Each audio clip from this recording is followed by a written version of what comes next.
മാല പരിപാടികളൊന്നും കൃപാസനത്തിൻ്റെ അല്ല. അതൊക്കെ ഓരോരുത്തർ സ്വന്തമായിട്ട് ചെയ്യണതാണ്. 50 രൂപയുടെ മാല 5ആയിട്ട് ഭാഗിച്ച് 5 മാലയ്ക്ക് മാറ്റി എന്തെല്ലാം പരിപാടികളാണ് പുറത്ത് നടക്കുന്നത്. അപ്പോൾ അത് ഞങ്ങളുടെ പ്രശ്നം വെച്ച് കഴിഞ്ഞാൽ ഈ ആൾക്കാരെ തടഞ്ഞു നിർത്താനാണ് ഇവർ. നമുക്കൊരു പരിധിയുണ്ട് അവരുമായിട്ട്. ഞാൻ അവരോട് സംസാരിക്കാറില്ല. പക്ഷേ ശുശ്രൂഷകൾ എപ്പോഴും ഈ വണ്ടി വന്ന് നിൽക്കുമ്പോൾ ആൾക്കാരിങ്ങനെ പൊതിയണ കാരണം അപകടം ഉണ്ടാകാൻ സാധ്യതയുണ്ട്. അപ്പോൾ എന്തെങ്കിലും അപകടം അങ്ങനെ ഉണ്ടായാൽ തീർച്ചയായിട്ടും അതിന് മേൽ ആക്ഷൻ ഉണ്ടാകും. അപ്പോൾ അതുകൊണ്ടാണ് ഒരിക്കലും തീർത്ഥാടകരെ പുറത്ത് നിൽക്കുന്ന ആൾക്കാർ തടയരുത്. പരിശുദ്ധ പരമദിവ്യകാരുണ്യത്തിന് പരിശുദ്ധ പരമദിവ്യകാരുണ്യത്തിന്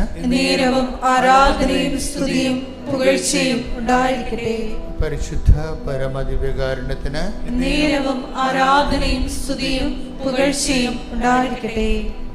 എൻ്റെ പ്രിയപ്പെട്ടവരെ, കർത്താവിൻ്റെ അതിസുന്ദരമായ ദിവസം അവിടുത്തെ വിശുദ്ധ മദ്ബഹായുടെ മുമ്പിൽ സുവിശേഷം കേൾക്കാൻ എത്തിച്ചേരുന്നത് ഒരു ദൈവവിളിയാണ്.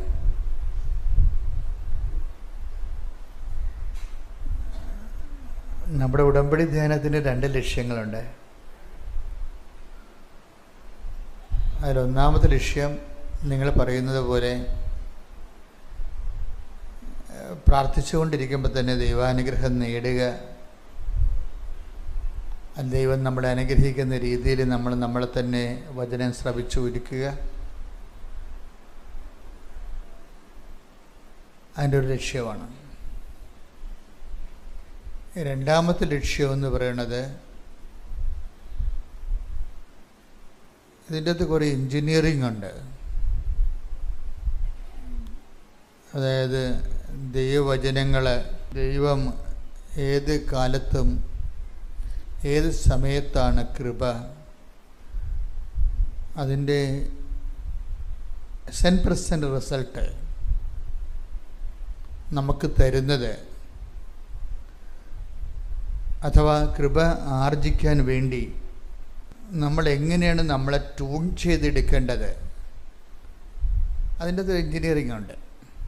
അത് ആ ജ്ഞാനസൂത്രങ്ങൾ ഒരു വ്യക്തിക്ക് പഠിച്ചാൽ റിലേഷൻ കുറച്ചുകൂടി ഈസിയാകും ദൈവവുമായിട്ടുള്ള.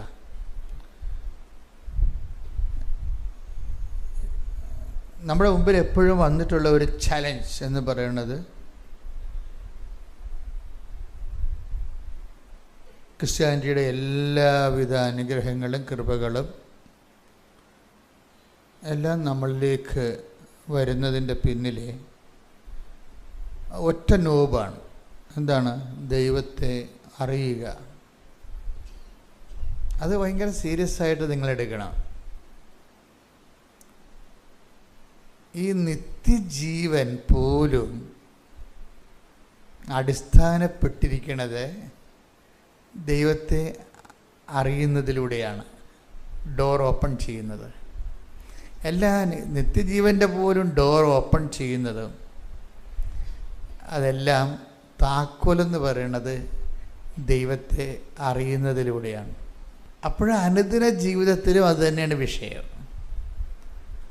അനുദിന ജീവിതത്തിൻ്റെയും തടസ്സങ്ങളെ മാറ്റുന്നതിനും അനുഗ്രഹം പ്രാപിക്കുന്നതിനുമുള്ള താക്കോല് ദൈവത്തെ അറിയുന്നതാണ്. അതാണ് ഞാൻ നിങ്ങളോട് പറഞ്ഞത്. കർത്താവിൻ്റെ വചനം കേൾക്കുമ്പോൾ കഴിഞ്ഞ ദിവസങ്ങളിലെ ഇന്നലെ തൃശ്ശൂരിൽ നിന്ന് അനില എന്നും പറഞ്ഞൊരു ഫിസിയോതെറാപ്പിസ്റ്റ് അവർ ഒരു സാക്ഷ്യം പറഞ്ഞില്ല, ഇന്നലെ പറഞ്ഞു. അപ്പോൾ അവർ പറഞ്ഞത്, ഞാൻ എൻ്റെ അമ്മയുടെ കൂടെയാണ് കൃപാസനത്തിൽ വന്നത്. ഞാൻ ഉടമ്പടിയൊന്നും എടുത്തില്ല. ഞാനൊരു സാധാരണ ധ്യാനകേന്ദ്രം ആണെന്ന് കരുതിയാണ് ഇവിടെ വന്നത്. ഈ പ്രഥമ നോഷൻ, ഫസ്റ്റ് നോഷൻ പലർക്കും അനിലയുടെ ഒരു നിലവാരമായിരിക്കും. ഒരു സാധാരണ ധ്യാനകേന്ദ്രമാണ്. പിന്നീട് കുറച്ചങ്ങോട്ട് ചെന്നപ്പോഴേക്ക് മനസ്സിലായി ഇതൊരു സാധാരണ ധ്യാനകേന്ദ്രമല്ല എന്ന്.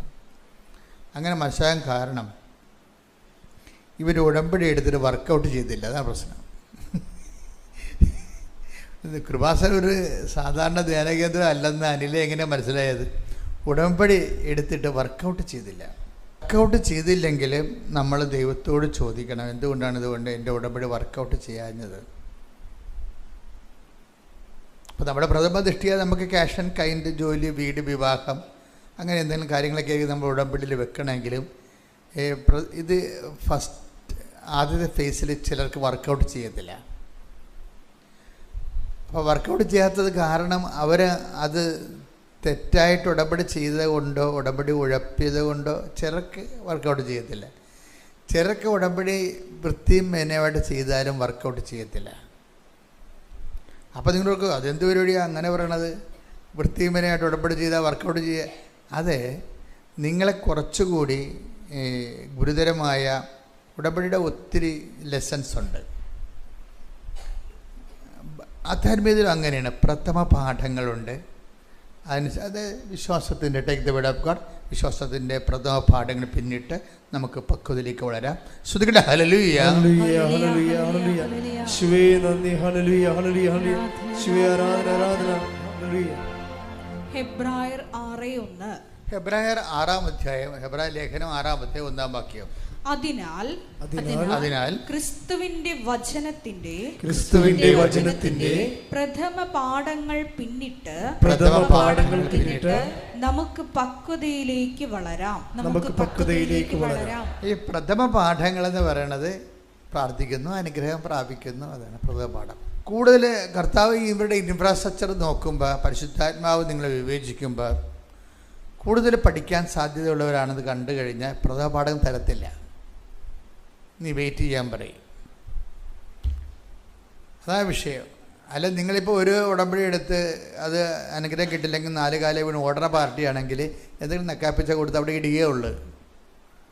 കാര്യം വെച്ച് കഴിഞ്ഞാൽ ഏതായാലും കഷ്ടപ്പെട്ട് ദൈവത്തെ അറിയാൻ വേണ്ടി ഒരു ജീവിതത്തിൻ്റെ കണ്ണീർ കാലത്ത് വന്നില്ലേ, നിനക്ക് മുമ്പോട്ട് പഠിക്കാനുള്ള ബുദ്ധിയൊന്നുമില്ല. അപ്പം അതുകൊണ്ട് അത്യാവശ്യ അനുഗ്രഹങ്ങളെ കൊടുത്തിട്ട് ഇതാണ് നിൻ്റെ വഴി, ഇവിടം വരെയാണെന്ന് പറയും. പക്ഷേ നിനക്ക് പഠിക്കണമെന്ന് സാധ്യതയുള്ളത് ഉള്ളിൽ ദൈവസ്നേഹം ഉണ്ടാവും, പ്രത്യാശ ഉണ്ടാവും. വിശ്വാസം, പ്രത്യാശ, ദൈവസ്നേഹം. അപ്പം അങ്ങനെയൊക്കെ സാധ്യത ദൈവാത്മാവ് സാധ്യത പരിശോധിച്ച് കഴിഞ്ഞാൽ ആദ്യത്തെ കാലത്ത് അടയാളങ്ങൾ കുറയും.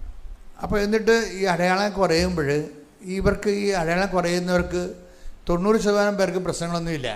അവർക്ക് അറിയാം ഇന്നല്ലെങ്കിൽ നാളെ സമയം ആകുമ്പോൾ ദൈവം തങ്ങളുടെ കാര്യത്തിൽ തീരുമാനം ഉണ്ടാകും.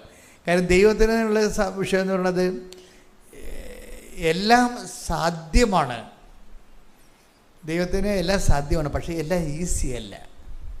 അപ്പോൾ നിങ്ങളവർക്ക് ഇത് എന്നാ പരിപാടിയോ അച്ഛൻ ഈ പറയണമെന്ന് ചോദിക്കും. അത് നിങ്ങൾ വളരെ ശ്രദ്ധിച്ച് കേൾക്കണം, അച്ഛനെ കേൾക്കണം. ദൈവത്തിന് എല്ലാം സാധ്യമാണെന്നേ പറഞ്ഞിട്ടുള്ളൂ, പക്ഷേ എല്ലാം ലളിതമാണെന്ന് പറഞ്ഞിട്ടില്ല. അച്ഛൻ പറഞ്ഞ മനസ്സിലായ? അതായത് എല്ലാം സാധ്യമാണ്. ഹല്ലേലൂയ. 19:26 ദൈവത്തിന് എല്ലാം സാധ്യമാണ്. പറഞ്ഞ ദൈവത്തിന് എല്ലാം സാധ്യമാണ്. അപ്പോൾ ഈ ഒരു വാക്ക് കഴിഞ്ഞ ദിവസങ്ങളിൽ ഞാൻ ധ്യാനിച്ചപ്പോൾ പരിശുദ്ധാത്മാവ് നൽകിയ ഒരു നോട്ടാണ്. ദൈവത്തിന് എല്ലാം സാധ്യമാണ്. അതിവിടെ മാത്രമല്ല, ലൂക്ക 1:37 പറയുന്നുണ്ട്, അല്ലേ?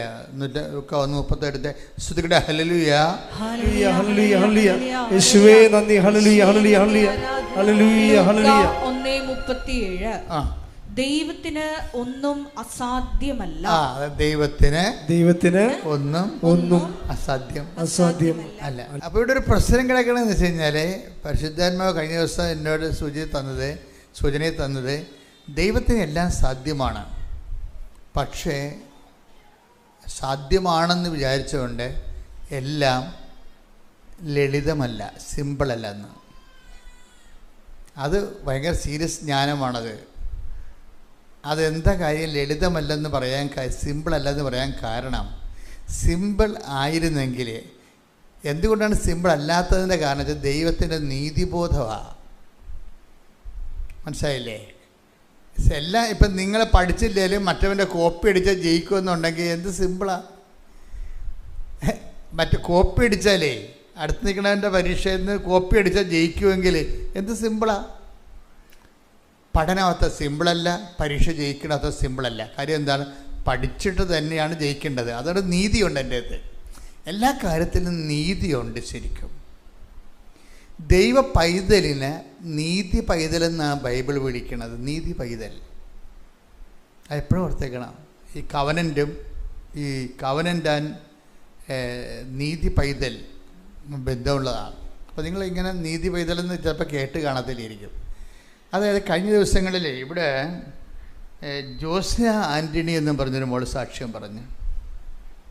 അവളാണ് ഈ നീതി പൈതൽ പറയണത് ആദ്യമായിട്ട്. ഇപ്പോഴത്തെ ആൾക്കാരുടെ സാക്ഷ്യങ്ങളൊക്കെ കേട്ട് കഴിഞ്ഞാലേ പണ്ടത്തെ സാക്ഷ്യമൊന്നുമല്ല. ആൾക്കാരൊക്കെ ഈ കവനൻ്റെ തലക്കടിച്ചിട്ട് ദൈവമായിട്ട് ജീവിച്ചിട്ട് മാതാവിൻ്റെ അറ്റപ്പറ്റ ജ്ഞാനത്തിലേക്കാണ് ഈ ആൾക്കാർ പോണത്. നീതി പൈതൽ. ഇവൾക്കുള്ള പ്രശ്നം വെച്ച് കഴിഞ്ഞാൽ ഇവളെ നീതി പൈതലും ദൈവം വിളിക്കാൻ കാരണം ഇവളെ ഒന്ന് ശ്രദ്ധിക്കട്ടെ മക്കളെ.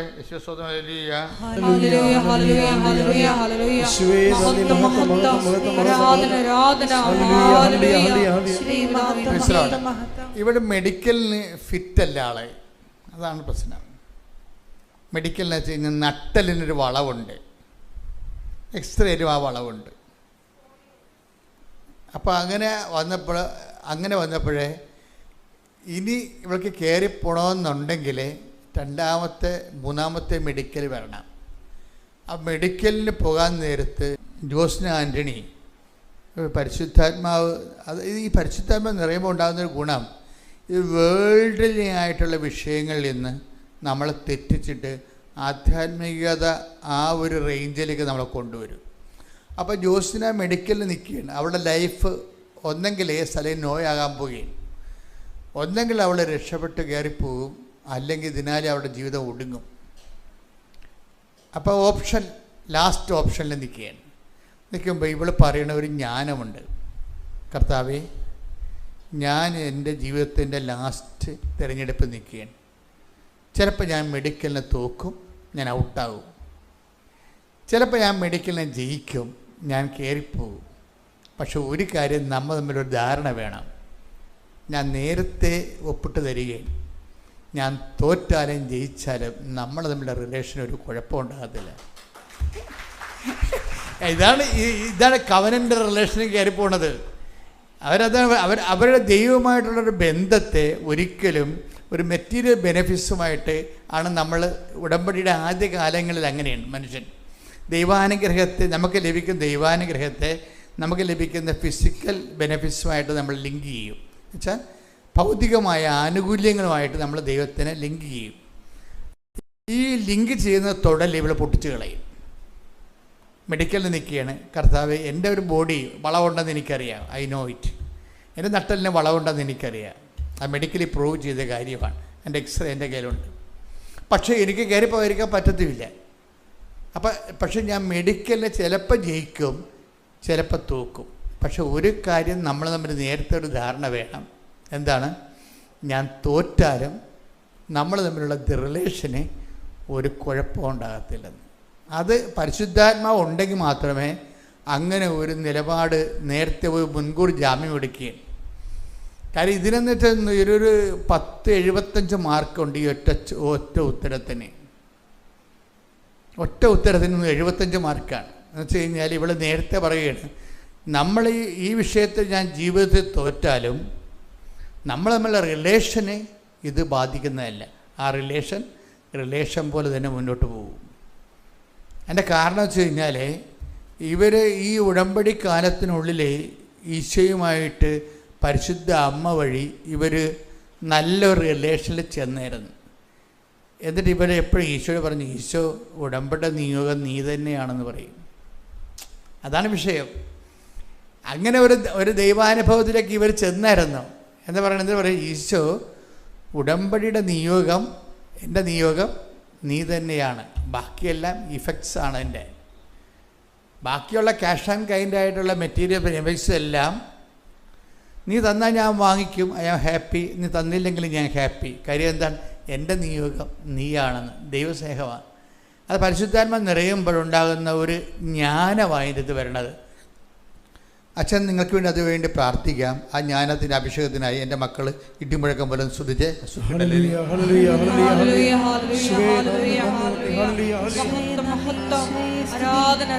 കർത്താവിന്റെ ഉന്നതമായ നാമത്തിന് സ്വസ്ഥം ചെയ്യുന്നു. കർത്താവിന്റെ വിശുദ്ധ പൗരോഹിത്യത്തെ മഹത്വപ്പെടുത്തണമേ. കർത്താവ് സഭയിലുള്ള സാന്നിധ്യം ദൃഢമാക്കണം. 39 വർഷം ഞാൻ അർപ്പിച്ച കൃപാനയുടെ യോഗ്യതയാൽ കൃപാസ്ഥാനത്താറെ ജീവനോടെ പ്രത്യക്ഷപ്പെട്ട പരിശുദ്ധ അമ്മയുടെ പ്രത്യക്ഷയുടെ ശക്തിയാൽ യേശു ക്രിസ്തുവിൻ്റെ നാമത്തെ ഏറ്റവും വലിയ സ്വത്തായിട്ട് കാണുവാനും അത് എല്ലാം നഷ്ടപ്പെട്ടു, അത് നേടിയിട്ടുണ്ടെങ്കിൽ എല്ലാം നേടിയ പോലുള്ള ആന്തരിക ജ്ഞാനത്താലങ്ങളുടെ മക്കളെ അഭിഷേകം ചെയ്യണമേ. ശ്രദ്ധിക്കട്ടെ. ഹല്ലേലൂയ.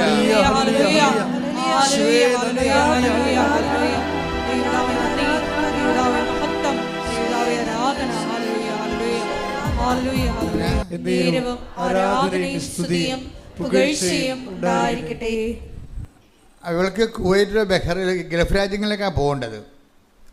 അപ്പോൾ ഇവൾ പറയുന്നൊരു കാര്യം, എനിക്ക് ഈ മെഡിക്കൽ ഞാൻ തോക്കുകയാണെങ്കിൽ എനിക്കുണ്ടാകുന്ന ലാഭങ്ങളെക്കുറിച്ച് അവൾ ചിന്തിക്കണത്. സാധാരണ മെഡിക്കൽ തോറ്റുള്ള ആൾക്കാർ നഷ്ടങ്ങളെക്കുറിച്ചല്ല ചിന്തിക്കത്തുള്ളൂ. ഏജൻറ്റിന് കാശ് കൊടുത്തു പോയി, ഇനി അയാളതെ കൊണ്ട് മുങ്ങുക, ഇനി തിരിച്ച് കിട്ടുക, റീഫണ്ടബിൾ ആണാ, ഇങ്ങനെയല്ലേ നമ്മൾ ചിന്തിക്കത്തുള്ളൂ. ഇവർ ചിന്തിക്കണം അങ്ങനെയല്ല. ഇവർ പറയണത്, ഈശോ ഈ മെഡിക്കൽ തോറ്റാൽ എനിക്കൊരു ലാഭമുണ്ട്. എന്താ കാര്യം? എനിക്ക് നാട്ടിൽ നിന്ന് ഒരു കുർബാന കൂടുതൽ കൂടാവുന്ന, ഇതാണ് വിഷയം. കാര്യം ഇവർ പോണ രാജ്യത്ത് കുർബാനയില്ല. അപ്പം അവർ പറയണത്, ഞാൻ ഒരു ദിവസം കൂടുതലാണ് ഇവിടെ നിൽക്കണമെങ്കിൽ എനിക്കെന്താ നേട്ടം? എനിക്ക് ഒരു കുർബാന കൂടുതൽ കൂടാം.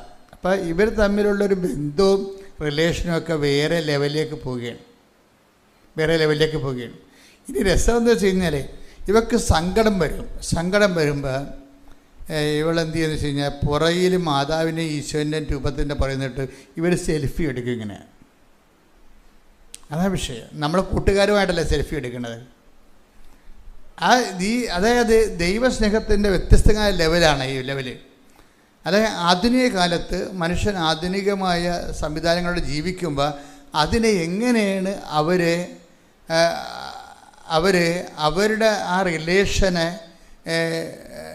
സ്ഥിരീകരിക്കുന്നതിന് വേണ്ടി ഉപയോഗിക്കുന്നത്. അപ്പോൾ ഒറ്റയ്ക്കിരിക്ക് സങ്കടം വിഷം വരുമ്പോൾ ഈ പണ്ടെടുത്ത സെൽഫി എടുത്ത് നോക്കും. ഇപ്പം ഇങ്ങനെ വരുമ്പോൾ ദൈവത്തിന് മനസ്സിലാകും നമ്മളിങ്ങനെ റിലേഷനിലാണെന്ന് മനസ്സിലാകും. അതാണ് വിഷയം. ദൈവമായിട്ട് റിലേഷനിലായാൽ മാത്രമേ വിശുദ്ധിയിൽ വളരാൻ പറ്റത്തുള്ളൂ. കാര്യം വെച്ചാൽ നമ്മൾ സ്നേഹിക്കുന്ന ആളുമായിട്ട് ടേംസ് ആകാൻ എപ്പോഴും നമ്മൾ നോക്കത്തുള്ളൂ. ഇപ്പം ഈ വിശുദ്ധിയുടെ മാനദണ്ഡം നമ്മൾ ദൈവസ്നേഹമാണ് ശരിക്കും പറഞ്ഞാൽ. എപ്പോഴും നമ്മൾ ഓർത്തേക്കണം. ഒരു വ്യക്തിക്ക് വിശുദ്ധി ഉണ്ടാകണമെന്ന് പറഞ്ഞു കഴിഞ്ഞാൽ വിശുദ്ധിയെ അല്ല നമ്മൾ ഫോക്കസ് ചെയ്യേണ്ടത്. വിശുദ്ധിയെ ഫോക്കസ് ചെയ്താൽ നമ്മുടെ കൂദാശകളും കാറ്റക്കിസും ഒക്കെ ചില സമയത്തെങ്കിലും ടെക്നിക്കലായിട്ട് വിശുദ്ധിയിൽ നിലനിൽക്കാൻ വേണ്ടിയുള്ള ഒരു സാങ്കേതിക ജ്ഞാനമാണെന്ന് തരണമെന്ന് എനിക്ക് തോന്നിയിട്ടുണ്ട്. സാങ്കേതിക ജ്ഞാനത്തെക്കാളുപരി ആത്മബന്ധത്തിൻ്റെ ഒരു സ്വകാര്യ സ്നേഹജ്ഞാനമുണ്ട്. അതെന്ന് പറയുന്നത് ഈ ദൈവസ്നേഹത്തിലൂടെയാണ് വിശുദ്ധി വർദ്ധിപ്പിക്കുന്നത്. അപ്പം നമ്മൾ വിശുദ്ധിയെ അല്ല ഫോക്കസ് ചെയ്യേണ്ടത്. നമ്മൾ ഫോക്കസ് ചെയ്യേണ്ടത് ആരെയാണ്? കർത്താവിൻ്റെ ആത്മബന്ധമാണ് ഉണ്ടാക്കേണ്ടത്. ആത്മബന്ധം ഈശോയുമായിട്ട് ഉണ്ടായാൽ ഓട്ടോമാറ്റിക്കായിട്ട് വിശുദ്ധി ഉണ്ടാകും. കാര്യം വിശുദ്ധി എന്ന് പറയണത്, ഹോളിനെസ് എന്നൊക്കെ പറയണത് ദൈവസ്നേഹത്തിൽ നിന്ന് സ്നേഹം ഉണ്ടാകുമ്പോൾ അതിൻ്റെ പ്രോഡക്റ്റായിട്ട് ഉൽപ്പന്നമായിട്ട് വരണതാണ് ഈ വിശുദ്ധി എന്ന് പറയണത്. അപ്പം ദൈവസ്നേഹമാണ് വിഷയം. അപ്പം ദൈവസ്നേഹത്തിനുള്ള ഗുണം, ദൈവസ്നേഹത്തിൻ്റെ കറക്റ്റ് അനുഭവത്തിലേക്ക് ഉടമ്പടിയുടെ ശരിക്കും പക്കാ നിയോഗം എന്ന് പറഞ്ഞത് ദൈവസ്നേഹമാകണം. ഇന്നല്ലെങ്കിൽ നാളെ ആകണം മക്കളെ. ചിലപ്പോൾ ആദ്യകാലങ്ങളാകാൻ നിങ്ങൾക്ക് പറ്റത്തില്ല. കാര്യം നിങ്ങൾ ചൂടുവെള്ളത്തിൽ നിൽക്കുന്ന ആളാണ്. അല്ലെങ്കിൽ ഒരു വറുത്ത മണ്ണിൽ നിൽക്കുന്ന ആളാണ്. പ്രഥമമായിട്ട് എന്താണ് ഫസ്റ്റ് എയ്ഡ്? എന്താണ്? ആ മണ്ണിൽ നിന്ന് മാറ്റുക എന്നുള്ളതാണ് ഫസ്റ്റ് എയ്ഡ്, അല്ലേ? ചൂടുവെള്ളത്തിൽ നിൽക്കണമെങ്കിൽ അവിടുന്ന് മാറുക എന്നുള്ളതാണ് ഫസ്റ്റ് എയ്ഡ്. അത് ഉടമ്പടി ഫസ്റ്റ് എയ്ഡ് നടക്കും. പക്ഷേ ഇവിടെ എന്ത് സംഭവിക്കണമെന്ന് വെച്ച് കഴിഞ്ഞാൽ, ഉടമ്പടി വരുമ്പോൾ തന്നെ നിങ്ങൾ ഈ ഫസ്റ്റ് എയ്ഡ് കൊണ്ട് തൃപ്തിപ്പെടുന്നവരാണ് ഒരു 10-60% ആൾക്കാർ. എന്നുവെച്ചാൽ ആ വസ്തു വിറ്റാൽ ഓക്കെയാണ്, തീർന്ന പരിപാടി. ഇപ്പം അനില അങ്ങനെയല്ല പറയണത്. അനില ഉടമ്പടി എടുത്തുമ്പോൾ ആദ്യം ഞാൻ 90 ദിവസത്തെ പരിപാടിയല്ലേ ഉള്ളൂ. 90 ദിവസം കഴിയുമ്പോൾ പിന്നെ ആ റിലേഷൻ അപ്പോൾ എനിക്ക് പഴയതുപോലെ ആകാവില്ല എന്ന് വിചാരിക്കും. ഇത് അനില മാത്രമല്ല, എല്ലാവരുടെ മനസ്സിലും ഉള്ള ഒരു മനസ്സിരിപ്പാണ്. 90 ദിവസത്തെ പരിപാടിയിലേ ഉള്ളൂ. ജയിച്ചാലും തോറ്റാലും നമുക്ക് പുറത്തു വരാനില്ല എന്ന് പറ്റും. പക്ഷെ 90 ദിവസത്തെ പരിപാടി അല്ല ഇത്. സത്യസന്ധമായിട്ട് ദൈവത്തെയാണ് നീ അന്വേഷിക്കണമെങ്കിൽ ഇത് ലൈഫ് ലോങ് ആയിട്ടുള്ള കമ്മിറ്റ്മെൻറ്റാണ്. എന്താ കാര്യം? ഈ ദൈവസ്നേഹം എന്ന് പറഞ്ഞ് എന്തുമാത്രം ഉണ്ടെന്ന് നമുക്കറിയാൻ പറ്റത്തില്ല. പൗലോസ് ഈ ദൈവസ്നേഹം അനുഭവിച്ചിട്ട് പറഞ്ഞത്, ഈ ആപത്ത് വന്നാലും ഐ ഡോണ്ട് മൈൻഡ് എന്ന് പറയും, നഷ്ടം വന്നാലും ഐ ഡോണ്ട് മൈൻഡ്. കർത്താവിൻ്റെ സ്നേഹത്തിൽ നിന്ന് ആർക്ക് എന്നെ വേർപെടുത്താൻ കഴിയും? ആ take the bed of God. 8:35 ശ്രുതികട. ഹല്ലേലൂയ ഹല്ലേലൂയ ഹല്ലേലൂയ ഹല്ലേലൂയ ഹല്ലേലൂയ. യേശുവേ ആരാധന ആരാധന ആരാധന. ഹല്ലേലൂയ ഹല്ലേലൂയ ഹല്ലേലൂയ ഹല്ലേലൂയ. യേശുവേ നന്ദി നന്ദി. ഹല്ലേലൂയ ഹല്ലേലൂയ ഹല്ലേലൂയ. റോമ 8:35. റോമ 8:35. ക്രിസ്തുവിന്റെ സ്നേഹത്തിൽ നിന്ന് ക്രിസ്തുവിന്റെ സ്നേഹത്തിൽ നിന്ന് ആര് നമ്മെ വേർപെടുത്തും? ആര് നമ്മെ വേർപെടുത്തും? ക്ലേശമോ ദുരിതമോ പീഡനമോ പട്ടിണിയോ നഗ്നതയോ ആപത്തോ വാളോ. അപ്പോൾ ഇതിൻ്റെ പ്രശ്നം എന്ന് വെച്ചാൽ നിങ്ങൾ ഓർക്കും, ഇതെല്ലാമാണ് സാധാരണഗതിയിൽ ദൈവത്തെ മനുഷ്യനിൽ നിന്ന് വേർപെടുത്തുന്നത്. ദൈവത്തെ മനുഷ്യനിൽ നിന്ന് വേർപെടുത്തുന്നതും മനുഷ്യനെ നിരീശ്വരന്മാരാക്കുന്ന സാധനമാണ് ഇതെല്ലാം. ഈ നിരീശ്വരവാദം വന്നതെങ്ങനെ ഇവിടെ? ഇതുപോലെയുള്ള നെഗറ്റീവ് എക്സ്പീരിയൻസ് ആൾക്കാർക്ക് ഉണ്ടാകുമ്പോഴാണ് ഇത് വരുന്നത്. എന്തൊക്കെയാണ് ഈ നിരീശ്വരവാദമോ അല്ലെങ്കിൽ ഈശ്വര വിശ്വാസക്കുറവോ വിശ്വാസ അപാചയം വരണ കാര്യങ്ങൾ എന്തൊക്കെയാണെന്ന് നോക്കിയേ, ഒന്ന് വായിച്ച്. ക്ലേശങ്ങൾ വരുമ്പോൾ വിശ്വാസം തന്നു പോകും ശരിക്കും. അപ്പോൾ അത് അധർമ്മം വർദ്ധിക്കുമ്പോൾ, ക്ലേശം എന്ന് വെച്ച് കഴിഞ്ഞാൽ പലതും കൊണ്ടും ഉണ്ടാകല്ല, അധർമ്മം കൊണ്ടും ഉണ്ടാകാം. അധർമ്മം വർദ്ധിക്കുമ്പോൾ 24:12 അധർമ്മം വർദ്ധിക്കുന്നതിനാൽ പലരുടെയും സ്നേഹം തണുത്തു പോകും. പലരുടെയും എന്നല്ല, എല്ലാവരുടെയും എന്ന് പറഞ്ഞിട്ടില്ലേ. ചില അപ്പാവികളുടെ ദൈവസ്നേഹമാണ് തണുത്തു പോണത്. അപ്പോൾ ഇതാണ് നമ്മൾ ടാർഗറ്റ് ചെയ്യേണ്ട സംഭവം. എന്ന് വെച്ച് കഴിഞ്ഞാൽ ചില സമയത്ത് അധർമ്മം വർദ്ധിക്കും. അധർമ്മം എന്ന് പറയണ ഇപ്പോൾ തന്നെ ഉദാഹരണത്തിന് പല വീടുകളിൽ അധർമ്മം അനുഭവിക്കുന്നത് ഒത്തിരി പേരുണ്ട്. കാര്യം വീടുകളിൽ പലതരത്തിലുള്ള അധർമ്മം വരും. ചിലപ്പോൾ മൂത്ത മകനെ ഓടായിരിക്കും ഈ അപ്പനും അമ്മയ്ക്കൊക്കെ സ്നേഹം. അപ്പോൾ ഇളയവനെ എങ്ങനെയെങ്കിലും അവിടെ നിന്ന് പാഴ്സൽ ചെയ്യാൻ അവർ നോക്കും. ചിലപ്പോൾ മൂത്ത മരുമകൾ വന്നിട്ട് ഇവരെല്ലാത്തിനെയും കയ്യിലെടുക്കും. അപ്പനെയും അമ്മനെയും ഒക്കെ അവർ പാക്ക് ചെയ്യും. ഇളയ മരുമകൾക്ക് അത്രയും ചാതുര്യം ഉണ്ടാകത്തില്ല. അവർ നീതി ബോധമായിട്ട് ജീവിക്കണമെങ്കിൽ ആൾക്കാരെ സോപ്പിടാനൊന്നും അറിയാൻ പറ്റത്തില്ല. ഇത് ഇപ്പോൾ സോപ്പിടുന്നതിൻ്റെ കൂടെ അവർ സോപ്പിട്ട് പതപ്പച്ച് ഈ ആൾക്കാരെയും കൊണ്ട് പോകും. അപ്പോൾ അവരുടെ സ്വത്തും മകവും കാര്യങ്ങളെല്ലാം അവർ സോപ്പിട്ടെടുത്ത ആൾക്കാരുടെ കിട്ടും. അപ്പോൾ ഇവർക്ക് ചിലപ്പോൾ കുഞ്ഞിനൊരു ഉടുപ്പ് മേടിച്ചു കൊടുക്കാൻ പോലും ചില സമയത്ത് കഷ്ടപ്പെടും. ഇവരുടെ കാര്യത്തിലാണെങ്കിൽ ആരും ഉടുപ്പുണ്ട ക്രിസ്മസ് അല്ലേ വരണത്, അങ്ങനെ ഒന്നും ഈ കുഞ്ഞുങ്ങളുടെ കാര്യത്തിൽ അപ്പനും അമ്മയും ചോദിക്കത്തില്ല. പക്ഷേ അവരുടെ അവർക്കിഷ്ടമുള്ള മക്കളുടെ കാര്യത്തിൽ ചോദിക്കാൻ നമുക്ക് കേൾക്കുകയും ചെയ്യും. ഇവർ വന്നിരുന്നുകൊണ്ട് നമ്മുടെ മുമ്പിൽ കൊന്തയില്ലോ പറയും, ഈ പന്നി കൊന്തയിലിട്ട് വല്ല കാര്യമുണ്ടാ, ഇവരുടെ കയ്യിരിപ്പ് ഇത്രയും മോശമില്ല, അധർമ്മം വർദ്ധിക്കണില്ലേ വീട്ടിലെ, മനസ്സിലായില്ലേ? ഇപ്പം അമ്മച്ചിക്ക് മൂത്ത മകളോടാ അല്ലെങ്കിൽ മരുമകളോടാണ് ഇഷ്ടം. അപ്പോൾ ഇവരുടെ സ്വത്തെല്ലാം അവിടെ കൊടുക്കുക. ഇവരെ കേൾപ്പിച്ചുകൊണ്ട് തന്നെ അവർക്ക് കുഞ്ഞുങ്ങൾക്ക് ഇന്ന് ക്രിസ്മസ് പറഞ്ഞതല്ലേ, അത് മേടിക്കേണ്ടതല്ലേ എന്നൊക്കെ ചോദിക്കുമ്പോൾ ഇതുങ്ങൾ ചോദിക്കും, ദൈവമേ നമ്മൾ ഈ വീട്ടിൽ തന്നെയാണ് താമസിക്കുന്നത്, നമ്മുടെ കാര്യം ചോദിക്കാൻ ആരും ഇല്ലല്ലോ എന്ന് പറയും. എന്നിട്ട് ആ വല്യമ്മ തള്ളേനെ ഇവിടെ വന്നിട്ട് പ്രാർത്ഥിക്കാൻ പാ എന്ന് വിളിക്കണത്. പിന്നെ ഇവർ വിളിച്ചാൽ പന്നി പോകുമെന്ന് പറയും. അധർമ്മം വർദ്ധിക്കുന്നതാണ് വീട്ടിലെ. അങ്ങനെയുള്ള സിറ്റുവേഷൻസ് ഉണ്ടാകും. എന്തെങ്കിലും ഉണ്ടാകണം മക്കളെ, എന്തെങ്കിലും ഉണ്ടായില്ലെങ്കിൽ നിങ്ങളുണ്ടാകത്തില്ല, മനസ്സിലായില്ലേ? എന്തെങ്കിലും കുടുംബത്തിലുണ്ടാകണം ഇതുപോലെയുള്ള വിഷയങ്ങൾ. എന്തെങ്കിലും ഉണ്ടായില്ലെങ്കിൽ നിങ്ങളുണ്ടാകത്തില്ല. എന്നുവെച്ചാൽ എന്താണ്? നിങ്ങൾ ദൈവത്തിരുസന്നിധിയിലുണ്ടാകത്തില്ല. അതാണ് വിഷയം. അപ്പം അധർമ്മം വർദ്ധിക്കുമ്പോൾ സ്വാഭാവികമായിട്ടുള്ള ഓട്ടോമാറ്റിക് പ്രോസസ്സ് എന്താണ്? എന്താ പറയണത്? 24:10 എന്താ പറയണത്? സ്നേഹം തണുത്ത് പോകും. പക്ഷെ അതൊരു ടെസ്റ്റാണ്. നിങ്ങളുടെ സ്നേഹം തണുത്ത് പോണതാണോ എന്നറിയാൻ വേണ്ടി ദൈവം ചിലപ്പോൾ ഈ വലിയമത്തള്ളയെ വെച്ചുകൊണ്ട് നിങ്ങളെ ടെസ്റ്റ് ചെയ്യണതായിരിക്കും. ചിലപ്പോൾ മരുമക്കളെ വെച്ചുകൊണ്ട് ടെസ്റ്റ് ചെയ്യും. വലിയമത്തള്ള ഇപ്പോഴേക്ക് കയറേണ്ട കാര്യമില്ല. അതിനേക്കാളും വലിയ ബെസ്റ്റല്ല മരുമക്കൾ വന്ന് ലാൻഡ് ചെയ്യണവരെ. അപ്പോൾ ഇവർ ഓരോരുത്തർക്ക് നമ്മൾ നോക്കുമ്പോൾ ആകപ്പാടെ ഒരു പെശകാണ്. പ്രാർത്ഥന വേറെ, പ്രവർത്തനം വേറെയാണ് കുടുംബത്തിൽ. അത് കാരണം പ്രാർത്ഥനയ്ക്ക് നമുക്ക് വിശ്വാസമില്ല. ഇളയ മരുകൾ എന്തിനാണ് കൊച്ചിനെയും കൊണ്ട് പ്രാർത്ഥിക്കാൻ നടക്കുന്ന സമയത്ത് കൊച്ചിനെ നുള്ളി നോവിച്ച് നിലവിളിപ്പിച്ച് എന്തിനാണ് അവൾ പുറത്തു പോണത്? അവൾക്ക് ഇതിനോട് പ്രതിഷേധമാണ്. ഇളയ മരുമകളെ ആ കൊച്ചിനെ ഇങ്ങനെ പാല് കൊടുത്ത് വെറുതെ പുറകെ കിടന്ന കൊച്ചിനെ എടുത്ത് നുള്ളു ഇരുട്ടത്ത് വെച്ചോണ്ട് അവരുടെ എന്ന് പറഞ്ഞാൽ നിലവിളിക്കും. ഉടനെ ഓരോരോ ഇവൾ ചാടി പുറത്ത് വീഴും. അവളുടെ മനസ്സിരിക്കണത് എന്തിനാണ്? ഈ പണ്ടാരത്തിലൂടെ പ്രാർത്ഥിക്കണ നല്ലത് ഒറ്റക്ക് പ്രാർത്ഥിക്കണമെന്ന് വിചാരിക്കും. അധർമ്മം വർദ്ധിക്കുന്നുണ്ട. അത് വർദ്ധിക്കുമ്പോൾ ദൈവസ്നേഹം തണുത്തു പോവുകയാണ്. ഇത് കുറേ മനുഷ്യരുടെ പ്രശ്നമാണ്.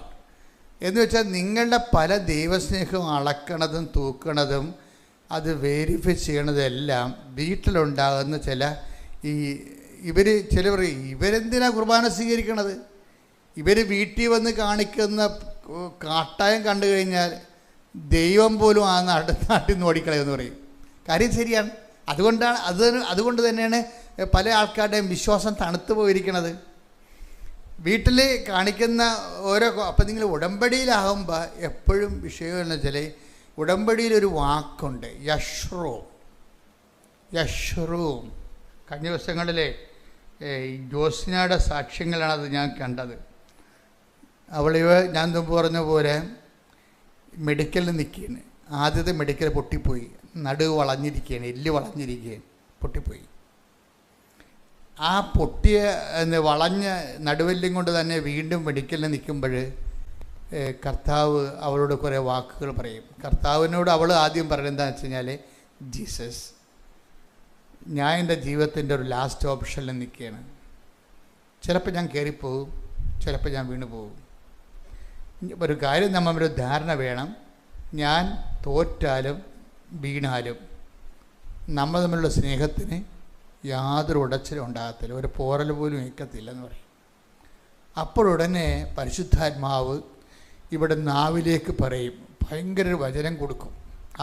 അഭിഷേക വചനമെന്ന് പറയും. അത് ഈ ജീവിതത്തിൽ 1-2 അഭിഷേക വചനങ്ങളെങ്കിലും നമുക്ക് കിട്ടണം. അത് അഭിഷേകം എന്ന് കഴിഞ്ഞാൽ ഡേഞ്ചറസ് പോയിന്റിൽ ദൈവം നൽകുന്ന ഒരു കൈ ഇങ്ങനെ നീഴുക. ഇപ്പം നമ്മൾ ചെളിയിൽ മുങ്ങിപ്പോവുകയാണെന്ന് വിചാരിച്ചോ, നമ്മുടെ ചുറ്റും ആരുമില്ല, അപ്പോഴാണ് ഒരു കൈ നീണ്ട് വന്നതെന്നുണ്ടെങ്കിൽ ആ കൈയൊക്കെ നമ്മൾ പിടിക്കത്തില്ലേ? അതുപോലെയാണ് ഈ അഭിഷേക വചനത്തിൻ്റെ സംഭവം. ഇവളുടെ സത്യസന്ധത ഡിക്ലെയർ ചെയ്ത് എന്താണ്, എൻ്റെ നടുവെല്ല് വളഞ്ഞിരിക്കണമെന്ന് എനിക്കറിയാം, അപ്പം ഞാൻ മെഡിക്കലിന് തോക്കുമെന്ന് എനിക്കറിയാം. പക്ഷെ അങ്ങനെ തോറ്റാലും ഒരു കാര്യം സത്യമാണെന്ന് എനിക്കറിയാം, എന്താണ്, നമ്മളുടെ റിലേഷന് ഒരിക്കലും ഒരു ഉടച്ചിൽ വരുത്തില്ലെന്ന് പറയും. ഇത് വരുമ്പോൾ ഇവളെ കർത്താവ് യശ്രൂം എന്ന് വിളിക്കും. യശ്രൂം എന്താ അർത്ഥം? എന്താ? എന്നിട്ട് ഇവളോട് പണ്ട് ഇവൾ പഠിച്ച വചനം ആത്മാവ് തിരിച്ചു കൊണ്ടുവന്ന് കൊടുക്കും. എന്താ പറയണത്? അത് ഭയങ്കര രസമാക്കി വയ്ക്കാൻ. നിയമാവർത്തനത്തിൻ്റെ 33:26 എടുത്തേ. സ്തുതികട ഹല്ലേലൂയ ഹല്ലേലൂയ ഹല്ലേലൂയ ഹല്ലേലൂയ യേശുവേ നന്ദി. ഹല്ലേലൂയ ഹല്ലേലൂയ ഹല്ലേലൂയ. നിയമാവർത്തനം 33:26. യശ്രൂൺ, നിന്റെ ദൈവത്തെ പോലെ ആരുമില്ല. അതാണ് സംഭവം. ദൈവത്തിനൊന്നും അസാധ്യമല്ല എന്ന് പറയുന്നതിന് പകരം പറയണ യശ്രൂൺ, നിന്റെ ദൈവത്തെ പോലെ ആരുമില്ല. അതിങ്ങനെ പണ്ടെവിടെയോ അവൾ മനസ്സിൽ സൂക്ഷിച്ചൊരു സാധനം ഈ ഒരു ഡേഞ്ചറസ് ജംഗ്ഷനിൽ പരിശുദ്ധാത്മാവ് കൊണ്ടുവന്നൊരു കൈ പോലെ കൊടുക്കുകയും, യശ്രൂം, നിന്റെ ദൈവത്തെ പോലെ ആരുമില്ലെന്ന് വെച്ചാൽ നീ ആരെയും ഭയപ്പെടേണ്ട കാര്യമില്ല. പിന്നെ അടുത്ത വചനം എന്താ? നിന്നെ സഹായിക്കാൻ പറഞ്ഞ നിന്നെ സഹായിക്കാൻ അവിടുന്ന് വിഹായസിലൂടെ മഹത്വപൂർണനായി മേഘത്തിന്മേൽ സഞ്ചരിക്കുന്നു. മേഘത്തിന്റെ ചിറകിന്മേൽ സഞ്ചരിക്കുന്നു. ഇപ്പൊ ദൈവത്തിന്റെ മഹത്വപൂർണനുമായ, ആരാധ്യനായ, അജയനായ, അശ്വരൂഢനായ, മേഘസംവാഹകനായി കർത്താവ് വരികയാണ് ഇവളുടെ ജീവിതത്തിലോട്ട്. യശ്രോ, നിന്റെ ദൈവത്തെ പോലെ ആരുമില്ല. അപ്പം യശ്രോ എന്ന് വിളിക്കുന്നത് എന്താ കാര്യം? അതൊരു ഓമന പേരാശരിക്കും. യശ്രോ എന്ന് വെച്ച് കഴിഞ്ഞാൽ ഇസ്രയേലിനെ ദൈവം വിളിക്കണ ഓമന പേരാ എന്ന് വെച്ചാൽ അതിൻ്റെ അകത്ത് കുറേ അർത്ഥങ്ങളുണ്ട്. യേശുക്രിസ്തുവിൻ്റെ വരാനിരിക്കുന്ന യേശുക്രിസ്തുവിൻ്റെ വിശുദ്ധമായ രക്തത്തിൻ്റെ നീതീകരിക്കപ്പെടുകയും ആ വിശുദ്ധ രക്തത്തെ ഓർത്തുകൊണ്ട് നീ നിൻ്റെ ജീവിതത്തെ ക്രമീകരിക്കപ്പെടുകയും ചെയ്യുമ്പോൾ നീ ദൈവത്തിൻ്റെ ഒരു സ്പിരിച്വൽ പേറ്റൻ്റായി മാറുന്നു, ആത്മീയ സ്വത്തവകാശമായി മാറുന്നു. അത് ഭയങ്കര വല്ലാത്തൊരു കൺസെപ്റ്റാണ് യശ്രൂം. ബൈബിളിൽ 2 പ്രാവശ്യം ഈ വാക്ക് ഉപയോഗിച്ചിട്ടുള്ളൂ. എന്നു കഴിഞ്ഞാൽ ഓരോ വ്യക്തികളിലും ദൈവം ഉദ്ദേശിക്കുന്നത് നീതീകരിക്കപ്പെട്ട ദൈവ പൈതൽ, നീതി പൈതൽ. അതാണ് ഞാൻ നീതി പൈതൽ എന്ന് തർജ്ജമ ചെയ്തത്. യശ്രൂം, നീതി പൈതൽ. നീതി പൈതൽ എന്ന് പറഞ്ഞാൽ കർത്താവിൻ്റെ വാഗ്ദാനങ്ങളും കർത്താവിൻ്റെ പദ്ധതികളും കർത്താവിൻ്റെ വഴി നടത്തലുകളും അത് നമുക്ക് തിന്മയും അതുപോലെ ക്ലേശങ്ങളും ഉണ്ടാക്കിയാലും പരിശുദ്ധ അമ്മയെപ്പോലെ അത് ദൈവസ്നേഹത്തിൽ നിറഞ്ഞ് ഹൃദയത്തെ സംഗ്രഹിച്ച് ഏതെല്ലാം ക്ലേശങ്ങളെ പോകുമ്പോഴും ആ ലെവൽ ഡാമേജ് ആകാതെ നിർത്തുന്നതാണ് യശ്രൂം, നീതി പൈതൽ എന്ന് പറയുന്നത്. അതാണ് ഇവൾ പറയണത്. ഇവൾ ആദ്യം പറഞ്ഞ ഇതാണ്, ഞാൻ എൻ്റെ നട്ടെല്ല് വളഞ്ഞതാണ്, ഞാൻ ഈ മെഡിക്കലിനെ തോക്കും. അങ്ങനെ തോറ്റാലും നമ്മൾ തമ്മിലുള്ള സ്നേഹത്തിന് യാതൊരു പോറലും ഉണ്ടാകത്തില്ല. അപ്പോഴാണ് ദൈവം വിളിക്കുന്നത് യശ്രൂം, ഇതാണ് നീ. എന്താണ്? നീ നിൻ്റെ വിശ്വാസത്താൽ, ആ വിശ്വാസം ഉത്ഭുതമാകുന്ന ദൈവസ്നേഹത്താൽ നീ എന്നെ, അതായത് ആ കൃപയിൽ നിലനിൽക്കാൻ വേണ്ടി നീ ലോകത്തെയും ജീവിതത്തെക്കാൾ വലുതായി ദൈവത്തെ കാണുന്നൊരു വ്യക്തിയാണ് നീതി പൈതൽ എന്ന് പറയണത്. ആ നീതി പൈതലാണ് പറയണത്. ഒരു പൗലോസ് അപ്പോസ്തലൻ നീതി പൈതലേക്ക് വരുന്ന ഒരു ദൂരമുണ്ട്. ശരിക്കും ഉടമ്പടിയുടെ ഫ്രൂട്ട്സ് എന്ന് പറയണത് ChatGPT, അതുപോലെ തന്നെ നമ്മൾ ഉപയോഗിക്കുന്ന പെർപ്ലക്സിറ്റി, അങ്ങനെയുള്ള ആപ്പുകളോട് ഞാൻ ചോദിച്ചു വാട്ട് ഈസ് യശ്രൂം എന്ന് ചോദിച്ചു. അപ്പോൾ യശ്രൂം എന്ന് ചോദിക്കുമ്പോൾ അവർ പറയും there is no direct connection between Jeshurun and covenant എന്ന് പറയും. വെച്ച് കഴിഞ്ഞാൽ ഉടമ്പടി എന്ന് പറയണതും യശ്രൂം തമ്മിൽ ബന്ധമില്ലെന്ന് പറയും. അപ്പോൾ പരിശുദ്ധാൻ പറയും യവന്മാർക്ക് അത്രയും അമ്മമാർ പഠിച്ചിട്ടില്ല, ബന്ധമുണ്ടെന്ന് പറയും. എന്താ കാര്യം? ഈ കവനൻ്റ് പോണത് യശ്രൂമിലേക്കാണ് പോണത്. കവനനിലേക്ക് എന്താ വിളിച്ചിരിക്കണത്? അതായത് നമ്മൾ ഓരോരോ കാര്യങ്ങൾ, നമ്മുടെ ജീവിതത്തിൻ്റെ സമ്മർദ്ദങ്ങൾ കാരണം കർത്താവിൻ്റെ തിരുസ്ഥാനിൽ കണ്ണീരിൻ്റെ കഥകൾ എഴുതി വെച്ചിരിക്കുകയാണ്. ഇതെല്ലാം എനിക്ക് നിക്കക്കള്ളിയില്ല, എനിക്ക് മുന്നോട്ട് പോകണമെങ്കിൽ ഇതിന് സമാധാനം ഉണ്ടാക്കാതെ എനിക്ക് മുന്നോട്ട് പോകാൻ പറ്റത്തില്ല എന്ന് പറയും. അപ്പോഴുണ്ട് ഇവിടെ ഈ ജസിനെ പോലെയുള്ള ആൾക്കാരൊന്നും പറയണം ഇതൊക്കെയാണ് ശരിയാണ്, പക്ഷേ എനിക്ക് എൻ്റെ പ്രശ്നം നീയാണെന്ന് പറയും. അതാണ് പ്രശ്നം. അതാണ് യശ്രൂമാകണത്. ഇതൊക്കെ ശരിയാണ്, എനിക്കിനി അടി ഒരു മുന്നോട്ട് പോകണമെങ്കിൽ എൻ്റെ നടുവ് നിവർത്തി തരാതെ എനിക്ക് ജീവിക്കാൻ പറ്റത്തില്ല. പക്ഷേ ഇനി നടുവ് നിവർത്തി തന്നില്ലെങ്കിലും ഞാൻ നീയും തമ്മിലുള്ള ബന്ധത്തിന്, അതിൻ്റെ പേരിൽ വിശ്വാസത്തിനോ പ്രാർത്ഥനാ ജീവിതത്തിനോ വിശുദ്ധ ജീവിതത്തിനോ ഒരു പോറലും ഉണ്ടാകത്തില്ല. ഉടനെ പരിശുദ്ധാത്മ പറയും യശ്രൂം, നിൻ്റെ ദൈവം നിന്നെ രക്ഷിക്കാൻ വേണ്ടി വാനമേഘങ്ങളിൽ മേഘത്തെ ചിറയാക്കിക്കൊണ്ട് ഇതാ കടന്നു വരുന്നു എന്ന് പറയും. എന്നിട്ട് അത് ആ വചനം കിട്ടിയിട്ട് ഇവിടെ ഇടക്കിടക്ക് ഇത് പറയാൻ തുടങ്ങും. പിന്നെ ഇവിടെ ഇത് വെച്ച് പ്രാർത്ഥിക്കാൻ തുടങ്ങും. എന്താ? കർത്താവിൻ്റെ വരവ് ഇവളുടെ വിശ്വാസത്തിൻ്റെ പ്രഖ്യാപനത്തിലൂടെ അത് ത്വരിതപ്പെടുത്തുകയാണ്. കർത്താവിൻ്റെ വരവിനെക്കുറിച്ച് പറയുമ്പോഴെല്ലാം ഈശോ പറയണത് വിശ്വാസത്തെക്കുറിച്ചാണ് പറയണത്. എങ്കിലും മനുഷ്യപുത്രൻ വരുമ്പോൾ വിശ്വാസം കണ്ടെത്തുമെന്ന് ചോദിക്കില്ല. Take the word of God. 18:8. ലുക്ക 18:8. എങ്കിലും മനുഷ്യപുത്രൻ വരുമ്പോൾ ഭൂമിയിൽ വിശ്വാസം കണ്ടെത്തുമോ? അത് വിഷയം. അത് എന്ത് വിശ്വാസമാണ്? ഇപ്പം 18:8 ഉടമ്പടിയിൽ ഉപയോഗിക്കുന്ന ഈ റിഫൈൻഡ് ഫെയ്ത്താണ് ഉദ്ദേശിക്കുന്നത്. ഉടമ്പടി ഉപയോഗിക്കുന്ന റോ ഫെയ്ത്ത് അല്ല. ഫെയ്ത്തിൽ തന്നെ റോ ഫെയ്ത്ത് ഉണ്ട്, റിഫൈൻഡ് ഫെയ്ത്ത് ഉണ്ട്. റിഫൈൻഡ് ഫെയ്ത്ത് എന്ന് പറയുന്നത് ടെസ്റ്റഡ് ഫെയ്ത്താണ്. റോ ഫെയ്ത്ത് എന്ന് പറയുന്നത് മാതാപിതാക്കന്മാരിൽ നിന്ന് കൈമാറി കിട്ടിയ കാരിസം ക്ലാസ്സിൽ കേട്ട വിശ്വാസമാണ്. റോ ഫെയ്ത്താണ്. ഈ റോ ഫെയ്ത്ത് എന്ന് പറയണത്, നമ്മൾ റോ എന്ന് പറയുന്നത് എന്താ? ഇപ്പോൾ ക്രൂഡ് ഓയിൽ അച്ഛൻ എപ്പോഴും പറയാറുള്ള ഉദാഹരണമാണ്. ക്രൂഡ് ഓയിൽ വെച്ചൊന്നും നമുക്ക് ഈ വണ്ടിയൊന്നും ഓടിക്കാൻ പറ്റത്തില്ല. ഓടിക്കാൻ പറ്റുക? ക്രൂഡ് ഓയിൽ ഒഴിച്ചാൽ കാർ ഓടുക? ഇല്ല, ഓടത്തില്ല. അതിനെ ശുദ്ധീകരിച്ചിട്ട് അതിൻ്റെ ഡീസലോ പെട്രോളോ ആക്കി മാറ്റിയാൽ മാത്രമേ അത് റിഫൈൻഡ് ആക്കണം. ഓയിൽ റിഫൈനറി എന്നല്ലേ പറയുന്നത്, റിഫൈനറി. ഇതുപോലെ ഫെയ്ത്ത് റിഫൈനറി ഉണ്ട്. ആ സർവൈവ്ഡ് ആയിട്ടുള്ള ഫെയ്ത്ത് റിഫൈനറി എന്ന് വെച്ച് കഴിഞ്ഞാൽ ഇപ്പം മാതാപിതാക്കന്മാരിൽ നമുക്ക് വിശ്വാസം കിട്ടും. അവർ കത്തോലിക്കരായതും ക്രിസ്ത്യാനികളായതുകൊണ്ട് നമ്മളും ക്രിസ്ത്യാനികളായി പോകും. അത് റോ ഫെയ്ത്ത് എന്ന് പറയും. ആ ഫെയ്ത്ത് പ്രാക്ടീസ് ചെയ്താൽ നമുക്ക് നിത്യരക്ഷ ഓക്കെയാണ്. പക്ഷെ ആർജിത കൃപയ്ക്ക് സഹായകരമല്ല. ട്രഡീഷണൽ ഫെയ്ത്ത്, റോ ഫെയ്ത്ത് ആർജിത കൃപയ്ക്ക്. ആർജിത കൃപയെന്ന് പറയുന്നത് നമ്മുടെ അക്കൗണ്ടിൽ ആർജിക്കുന്ന കൃപയാണ്. ആർജിക്കുന്ന കൃപയെന്ന് പറയുമ്പോൾ അവിടെ ഉപയോഗിക്കുന്നത് റിഫൈൻഡ് ഫെയ്ത്താണ്. റിഫൈൻഡ് ഫെയ്ത്ത് എന്ന് പറയുന്നത് എന്താണ്?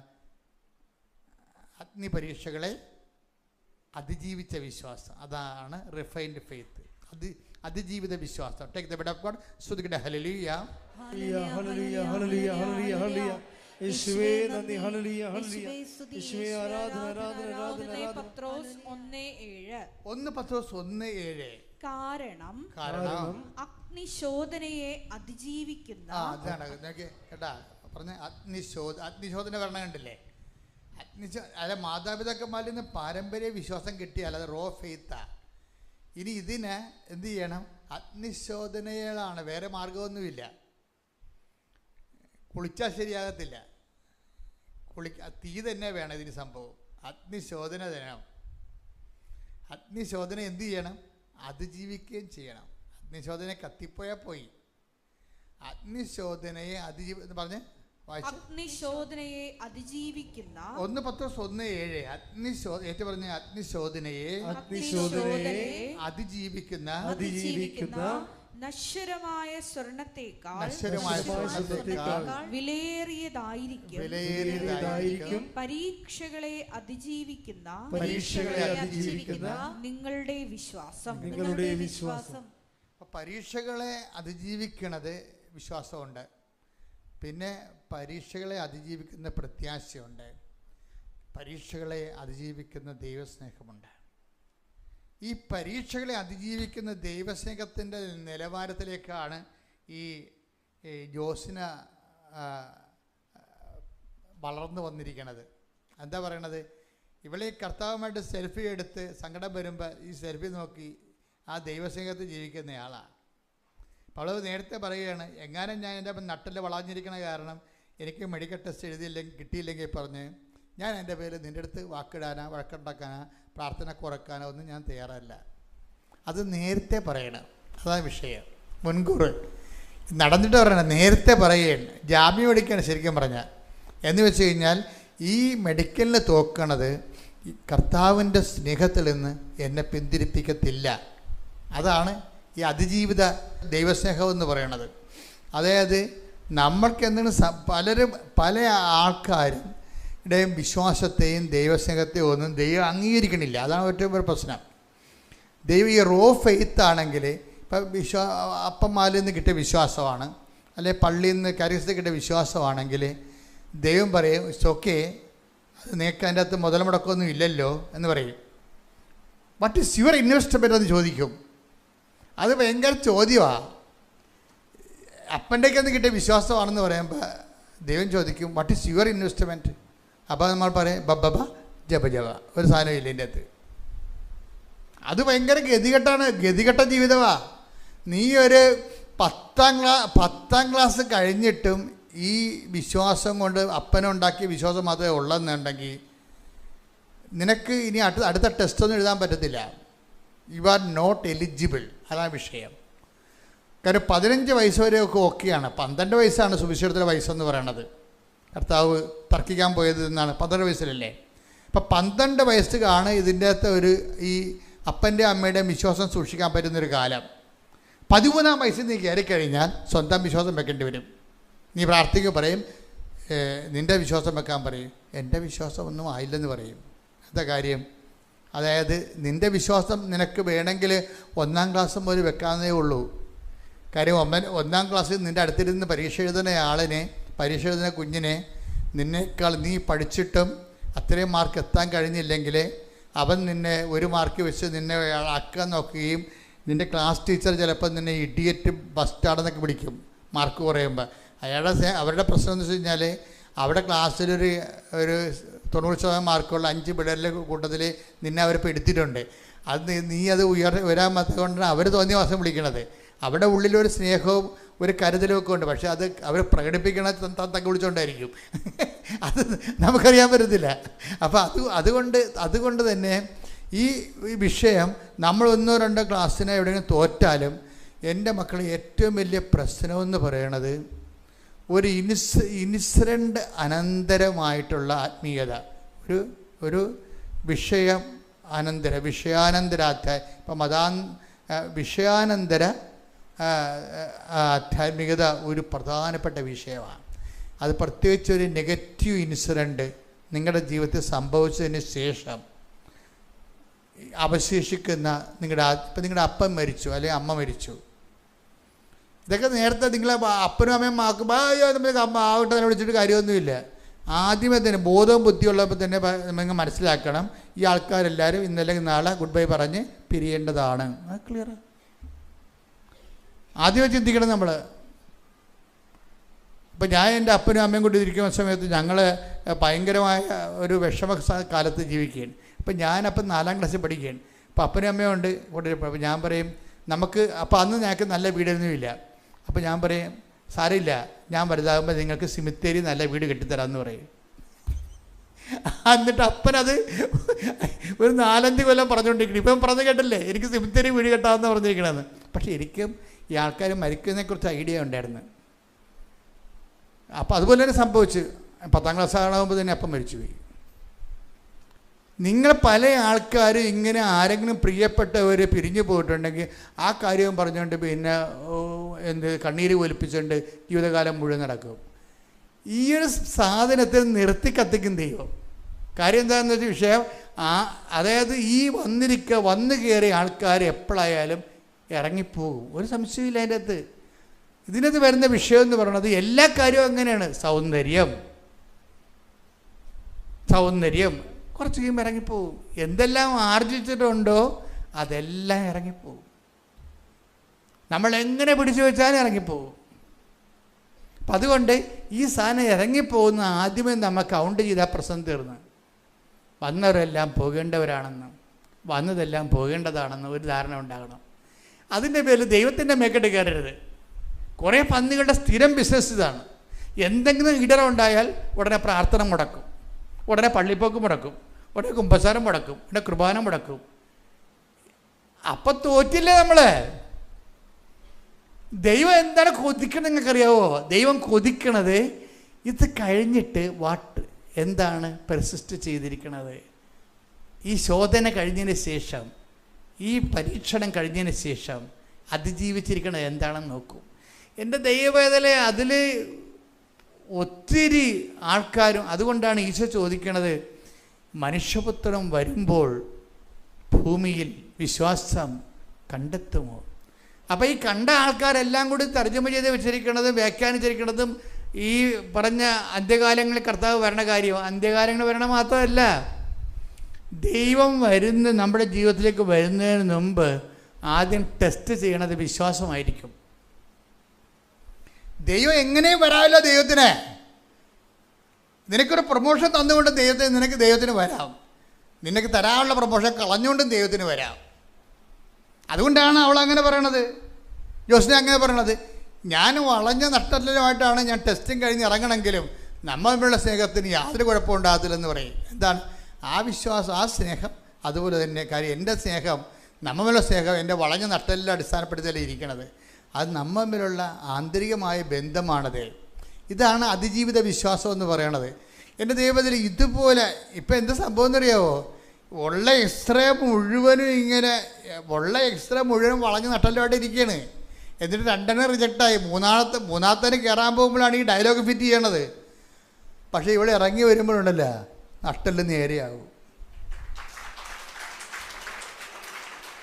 അതാണ് ഞാൻ പറഞ്ഞൊരു കാര്യം. ദൈവത്തിനൊന്നും അസാധ്യമല്ല. പക്ഷേ ഇവൾക്ക് പരിശുദ്ധാത്മാവിൻ്റെ ജ്ഞാനമുണ്ട്.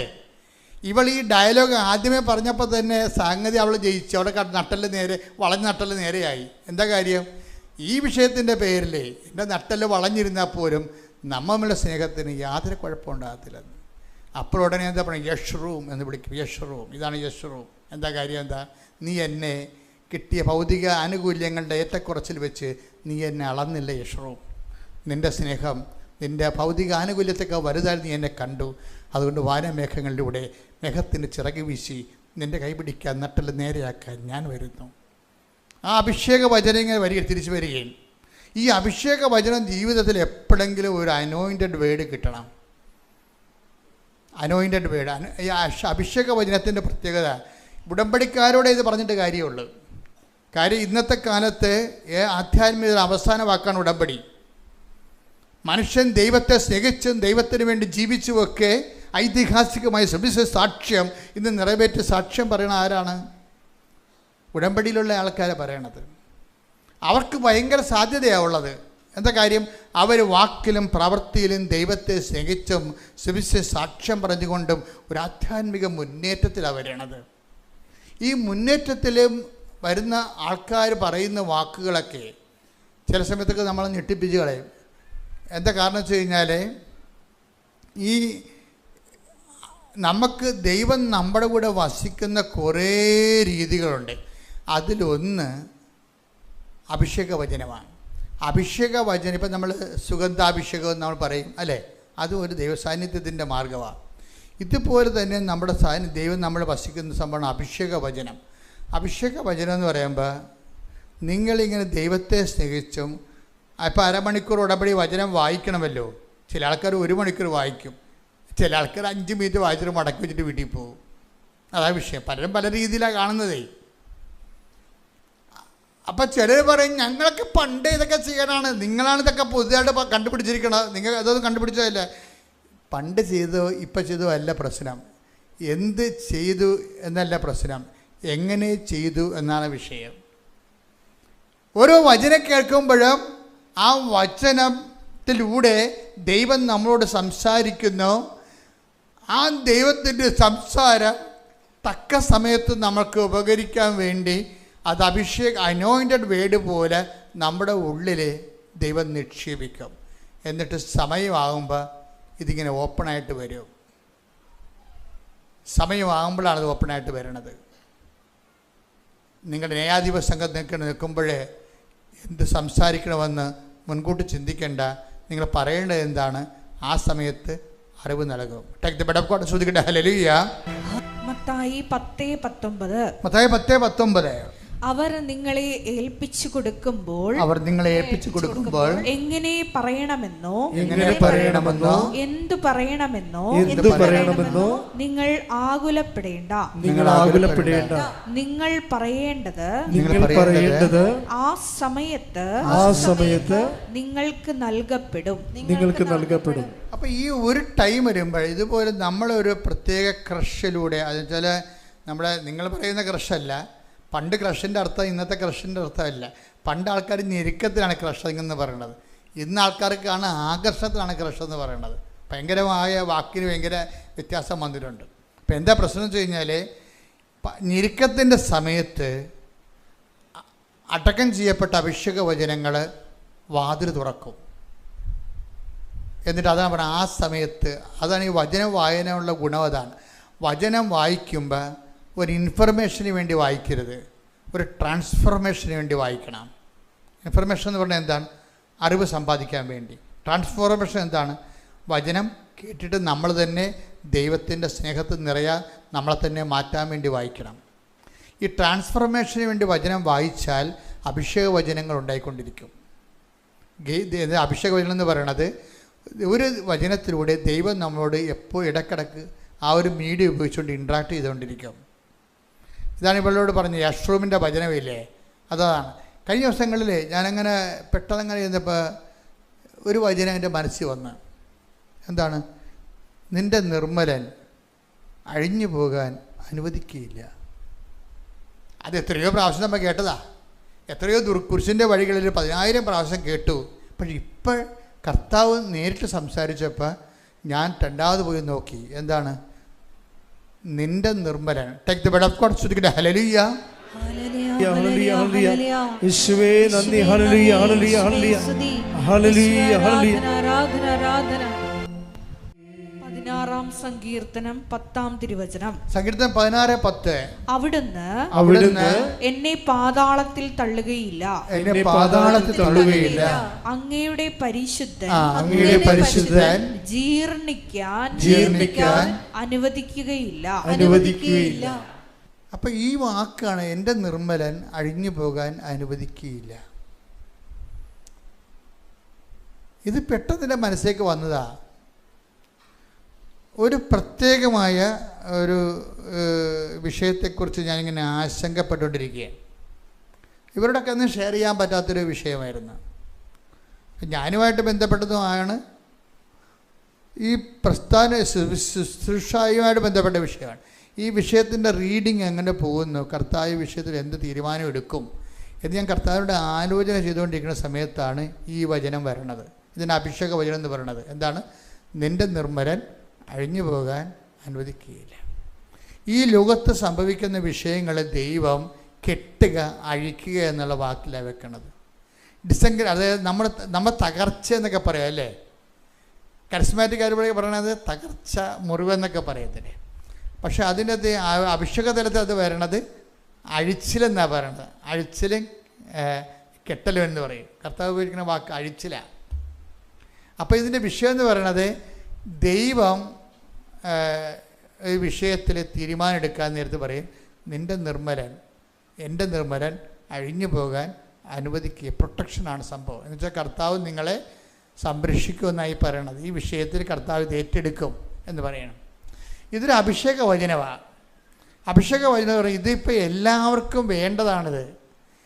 അത് നമുക്ക് ഈ വചനത്തിലൂടെ വരുന്നൊരു വിഷയം. അപ്പോൾ എന്നോട് പറഞ്ഞു, ഞാൻ ബൈബിളിൽ വായിച്ചിട്ട് ആ നിൻ്റെ എന്നുള്ള വാക്ക് വരച്ച് ചുവപ്പ് മഷിയിൽ വരച്ചിട്ട് നിൻ്റെ നിർമ്മലൻ, എൻ്റെ എന്നുള്ള എൻ്റെ നിർമ്മലൻ അഴിഞ്ഞു പോകാൻ അനുവദിക്കത്തില്ലെന്നല്ല. പിന്നെ എന്താ പ്രശ്നം? എൻ്റെ നിർമ്മലൻ അവിടെ വിഷയം. ഉടമ്പടി ലക്ഷ്യം വെക്കുന്നത് അങ്ങനെയാണ്. ദൈവത്തിൻ്റെ സ്വകാര്യ ബന്ധത്തിലേക്കാണ് നിങ്ങളെ ഉടമ്പടി ചേർത്തിരിക്കുന്നത്. നിർഭാഗ്യവശാൽ നിങ്ങൾ ഉടമ്പടി ചെയ്തിരിക്കുന്നത് എന്ത് പരിപാടിയുമായിട്ടാണ്? നിങ്ങളുടെ വീട്, ജോലി, വിവാഹം, വിസ പ്രോസസ്സിങ്ങുമായിട്ടാണ്. അതാണ് വിഷയം വന്നിരിക്കുന്നത്. അതൊരു വല്ലാത്ത തോൽവിയാണ് ഈ വിഷയം. നിങ്ങൾ ഉടമ്പടി 3 പുതുക്കിയാലും 30 പുതുക്കിയാലും നിങ്ങളുടെ വിഷയമായിട്ട് നിങ്ങൾ ലിങ്കാകുന്നിടത്തോളം കാലം ഇത് വർക്കൗട്ട് ചെയ്യത്തില്ല. ഉടമ്പടി എന്ന് പറയുന്നത് it's bilateral agreement between you and God. നിങ്ങളും ദൈവവും തമ്മിലാണ്, അല്ല നിങ്ങളുടെ വസ്തുക്കളും തമ്മിലല്ല, നിങ്ങളുടെ വിഷയങ്ങളും തമ്മിലല്ല നിങ്ങൾ ഉടമ്പടി ചെയ്തിരിക്കുന്നത്. ഗതികേട് കൊണ്ടും വിവരമില്ലായ്മ കൊണ്ടും നിങ്ങൾ ദൈവാനുഗ്രഹത്തെ അളക്കണത് നിങ്ങൾ കിട്ടിയിരിക്കുന്ന ആനുകൂല്യത്തിൻ്റെ അടിസ്ഥാനത്തിലാണ്. That is nonsense. എന്താ ചെയ്യേണ്ടത്? നിങ്ങൾ ഈ ഉടമ്പടി എന്ന് പറയുന്ന സാധ്യത, ദൈവം തുറന്നിട്ടിരിക്കുന്ന സാധ്യതയിലൂടെ ദൈവത്തിൻ്റെ മുമ്പിൽ എൻ്റെ നിർമ്മലനാകാൻ വേണ്ടി നിങ്ങൾ ശ്രമിക്കണം. എൻ്റെ ദൈവം എന്നെ കണ്ടു കഴിഞ്ഞാൽ എൻ്റെ കക്ഷിയാണെന്ന് പറയും. അത് അവസാനം വരെ പറയും. ദൈവം ഒരിക്കൽ പറഞ്ഞാൽ ഇടയ്ക്ക് പറയാതിരിക്കത്തില്ല. ദൈവത്തിൻ്റെ ഒരു പ്രത്യേകത അതാണ്. ദൈവത്തിൻ്റെ ഒരു പരാജയവും അതാണ്. ദൈവം ഒരിക്കൽ നിങ്ങളെ ഒരു റെക്കോർഡ് വീണ് കഴിഞ്ഞാൽ പിന്നെ നിങ്ങൾ ഇപ്പോൾ ഒരു ചാട്ടക്കാരൊക്കെ ചാടുമ്പോഴും അവരൊരു റെക്കോർഡ് ഇടും.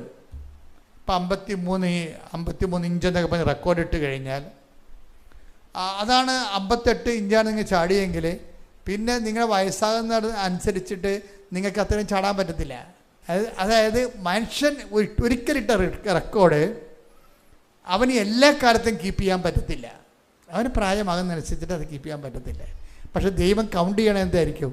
നീ ഇട്ട റെക്കോർഡായിരിക്കും കൗണ്ട് ചെയ്യണത്. അത് ഭയങ്കര സീരിയസ്. അത് ദൈവത്തിൻ്റെ ഒരു തോൽവിയായിട്ടാണ് എനിക്ക് തോന്നിയിട്ടുള്ളത്. ഏതെങ്കിലും ഒരു കാലത്ത് നീ ഏറ്റവും നിലവാരമുള്ള ഒരു ദൈവസ്നേഹം കീപ്പ് ചെയ്തിട്ടുണ്ടെങ്കിൽ ദൈവവേദന പിന്നീട് നീ ഇത്തിരി കുറഞ്ഞു പോയാലും ദൈവം പരിഭവപ്പെടും എന്ന് പറയാം. നിനക്ക് മുമ്പുണ്ടായിരുന്ന സ്നേഹം ഇന്ന് ശ്രദ്ധിക്കട്ടെ. വെളിപാട് 2:4. വെളിപാട് 2:4. എങ്കിലും നിനക്കെതിരെ എനിക്കൊന്ന് പറയാനുണ്ട്. നിനക്ക് ആദ്യമുണ്ടായിരുന്ന സ്നേഹം നീ കൈവിടിഞ്ഞു. ഇടയ്ക്ക് ഇങ്ങനെ പരാതിപ്പെട്ടുകൊണ്ടിരിക്കും. കാര്യം എന്താണ്?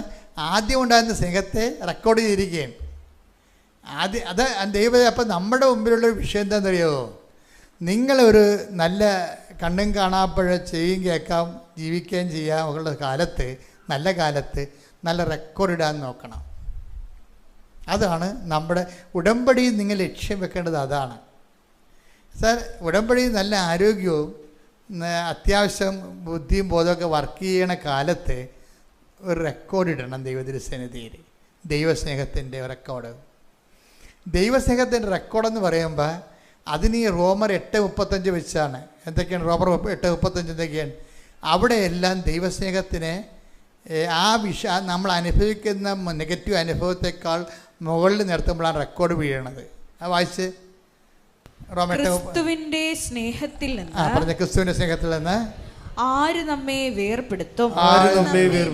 ക്ലേശമോ, ദുരിതമോ, പീഡനമോ, പട്ടിണിയോ, നഗ്നതയോ, ആപത്തോ, വാളോ. അപ്പോൾ പട്ടിണി ഉണ്ടാകും, ക്ലേശം ഉണ്ടാകും. ഈ സമയത്ത് എന്തിനുള്ളതാണ്? ഇതെല്ലാം റെക്കോർഡ് ഇടാനുള്ളതാണ്. എപ്പോഴും ഓർത്തേക്കണം. അതല്ല അയ്യോ ഇതെൻ്റെ വിധിയാണ് എന്നൊക്കെ പറഞ്ഞുകൊണ്ട് വിധി അനുഭവിച്ച് തീർക്കാനുള്ളതല്ല. ഇതൊക്കെ ദൈവത്തിരുസന്നിധി ഇത് എപ്പോഴും ഇങ്ങനെ ഇടാൻ പറ്റത്തില്ല. അത് റെക്കോർഡ് ദൈവത്തിരുസന്നിധി സ്നേഹത്തിൻ്റെ റെക്കോർഡ് ഇടാൻ വേണ്ടിയുള്ള സമയമാണ്. ഒന്ന് വായിച്ച് എന്തൊക്കെയാണ് വായിച്ചേ? ക്ലേശമോ, ദുരിതമോ, പീഡനമോ, പട്ടിണിയോ, നഗ്നതയോ, ആപത്തോ, വാളോ. ഇതെല്ലാം നെഗറ്റീവാണ്.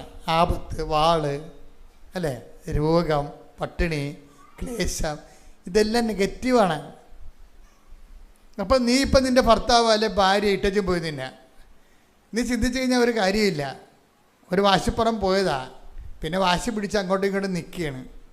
പക്ഷേ ദൈവത്തിലെ ഇതാണ് റെക്കോർഡിങ് ടൈം. റെക്കോർഡ് ടൈം ഇതാണ്.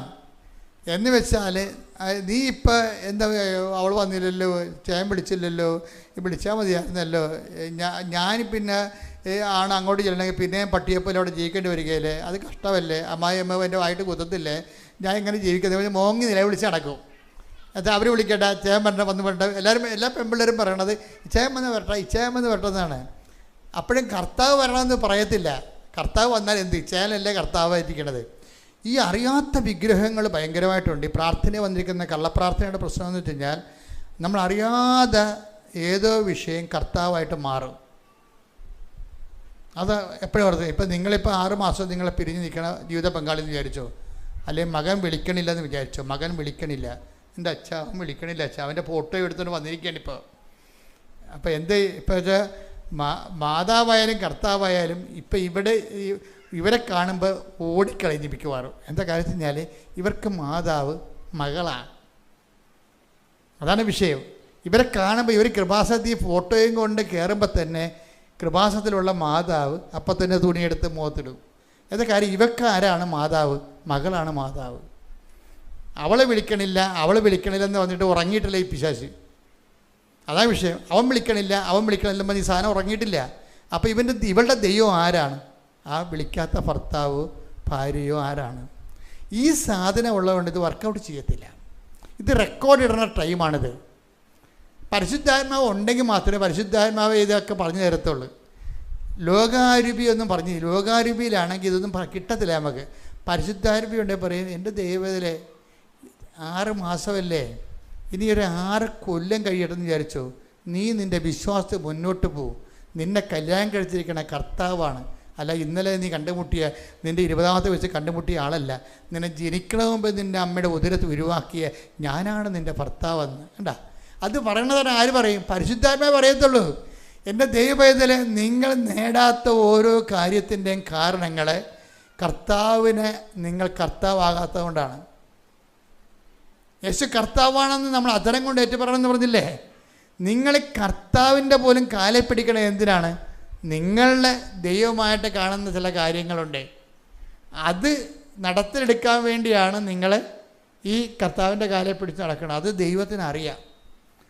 അപ്പോൾ അതുകൊണ്ട് ഇതിൽ നിന്ന് നമ്മളെപ്പോഴും ശ്രദ്ധിക്കണം. ബുദ്ധിയുള്ളവരാണെങ്കിൽ കർത്താവ് വിളിക്കണം വിവേകമതി എന്ന് വിളിക്കണം. വിവേകമതികളെന്ന് പറഞ്ഞതെന്ന് വെച്ചാൽ എല്ലാ മണവാളൻ വരുമ്പോഴും എണ്ണ സൂക്ഷിച്ചിരിക്കണം. കർത്താവ് കന്യകമാരെ വിളിച്ച് പറയണ വിവേകമതികളെന്നാണ് പറയണത്. കന്യകമാർ 2 പേരുണ്ടാവും. വിവേകരഹിതകളും ഉണ്ടാവും, വിവേകമതികളും ഉണ്ടാവും. വിവേകമതികളെന്ന് പറയണത്, വിവേകരഹിതകളെന്ന് പറയണത് മണവാളൻ വരാൻ വൈകും എന്നോർത്തിട്ട് എന്ത് പറ്റും? എണ്ണ എടുക്കാതെ അവിടെ കിടന്ന് ഉറങ്ങും. മണവാളം വന്നു കഴിയുമ്പോൾ എന്ത് പറ്റും? അവർ ആവശ്യമില്ലാത്ത സമയത്ത് കത്തിച്ചിട്ടാണ്, വേറെ പ്രശ്നമൊന്നുമില്ല. ആവശ്യമില്ലാത്ത സമയത്ത് എണ്ണ കത്തിച്ച് കളഞ്ഞിട്ടാണ് മണവാളം വന്നപ്പോൾ എണ്ണയില്ലാതെ വന്നത്. ഈ മണവാളം വരാൻ താമസിക്കണ എന്തുകൊണ്ടാണ്? അതിൻ്റെ ഒരു കാരണം, ഈ യഥാർത്ഥത്തിൽ മണവാളനെ വരവേൽക്കാൻ ഒരുങ്ങാത്ത ആൾക്കാരുള്ളത് കൊണ്ടാണ് മണവാളൻ വരാൻ താമസിക്കുന്നത്. അതുകൊണ്ടാണ് ഒരുങ്ങി നിന്നവർ അവൻ്റെ കൂടെ മണവരെ പ്രവേശിച്ചെന്ന് പറയണത്. അത് ആ വാക്ക് തന്നെയാണ് ഈശോ ഉപയോഗിച്ചിരിക്കുന്നത്. എങ്കിലും മനുഷ്യപുത്രൻ വരുമ്പോൾ ഭൂമിയിൽ വിശ്വാസം കണ്ടെത്തുമോ? അപ്പോൾ ഈ തെളിച്ച ദീപം എന്തിൻ്റെതാണ്? വിശ്വാസത്തിൻ്റെ ദീപമാണ് തെളിച്ചിരിക്കണത്. പലപ്പോഴും ദൈവം നോക്കണത് എണ്ണ വറ്റിക്കാനേ നോക്കത്തുള്ളൂ. എന്താണ് ദൈവത്തിൻ്റെ നടപടി എന്ന് വെച്ച് കഴിഞ്ഞാൽ, ഫ്രോഡ് പാർട്ടിനെയൊക്കെ എലിമിനേറ്റ് ചെയ്ത് കളയുക എന്നുള്ളതാണ് സംഭവം. എന്താ വെച്ച് കഴിഞ്ഞാൽ, ജോലി, വീട്, വിവാഹം, പിള്ളേർ, ഇതിനു വേണ്ടി മാത്രം ദൈവത്തിൻ്റെ കാലെ പിടിച്ച് നടക്കുന്ന ആൾക്കാരെ കുറച്ച് കഴിയുമ്പോൾ ദൈവം മാറ്റും. എപ്പോഴും കാര്യം അവിടെ എണ്ണ പറ്റിപ്പോവും.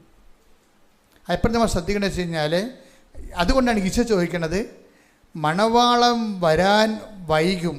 അപ്പം എങ്കിലും മനുഷ്യപുത്രൻ വരുമ്പോൾ ഭൂമിയിൽ വിശ്വാസം കണ്ടെത്തുമോ എന്ന് ചോദിക്കും. അപ്പം മനുഷ്യപുത്രൻ വരുമെന്നുള്ള കാര്യം ഉറപ്പാണ്. പക്ഷെ വരുമ്പോൾ വന്നതും വരാത്തതും ഒരുപോലെയാകും.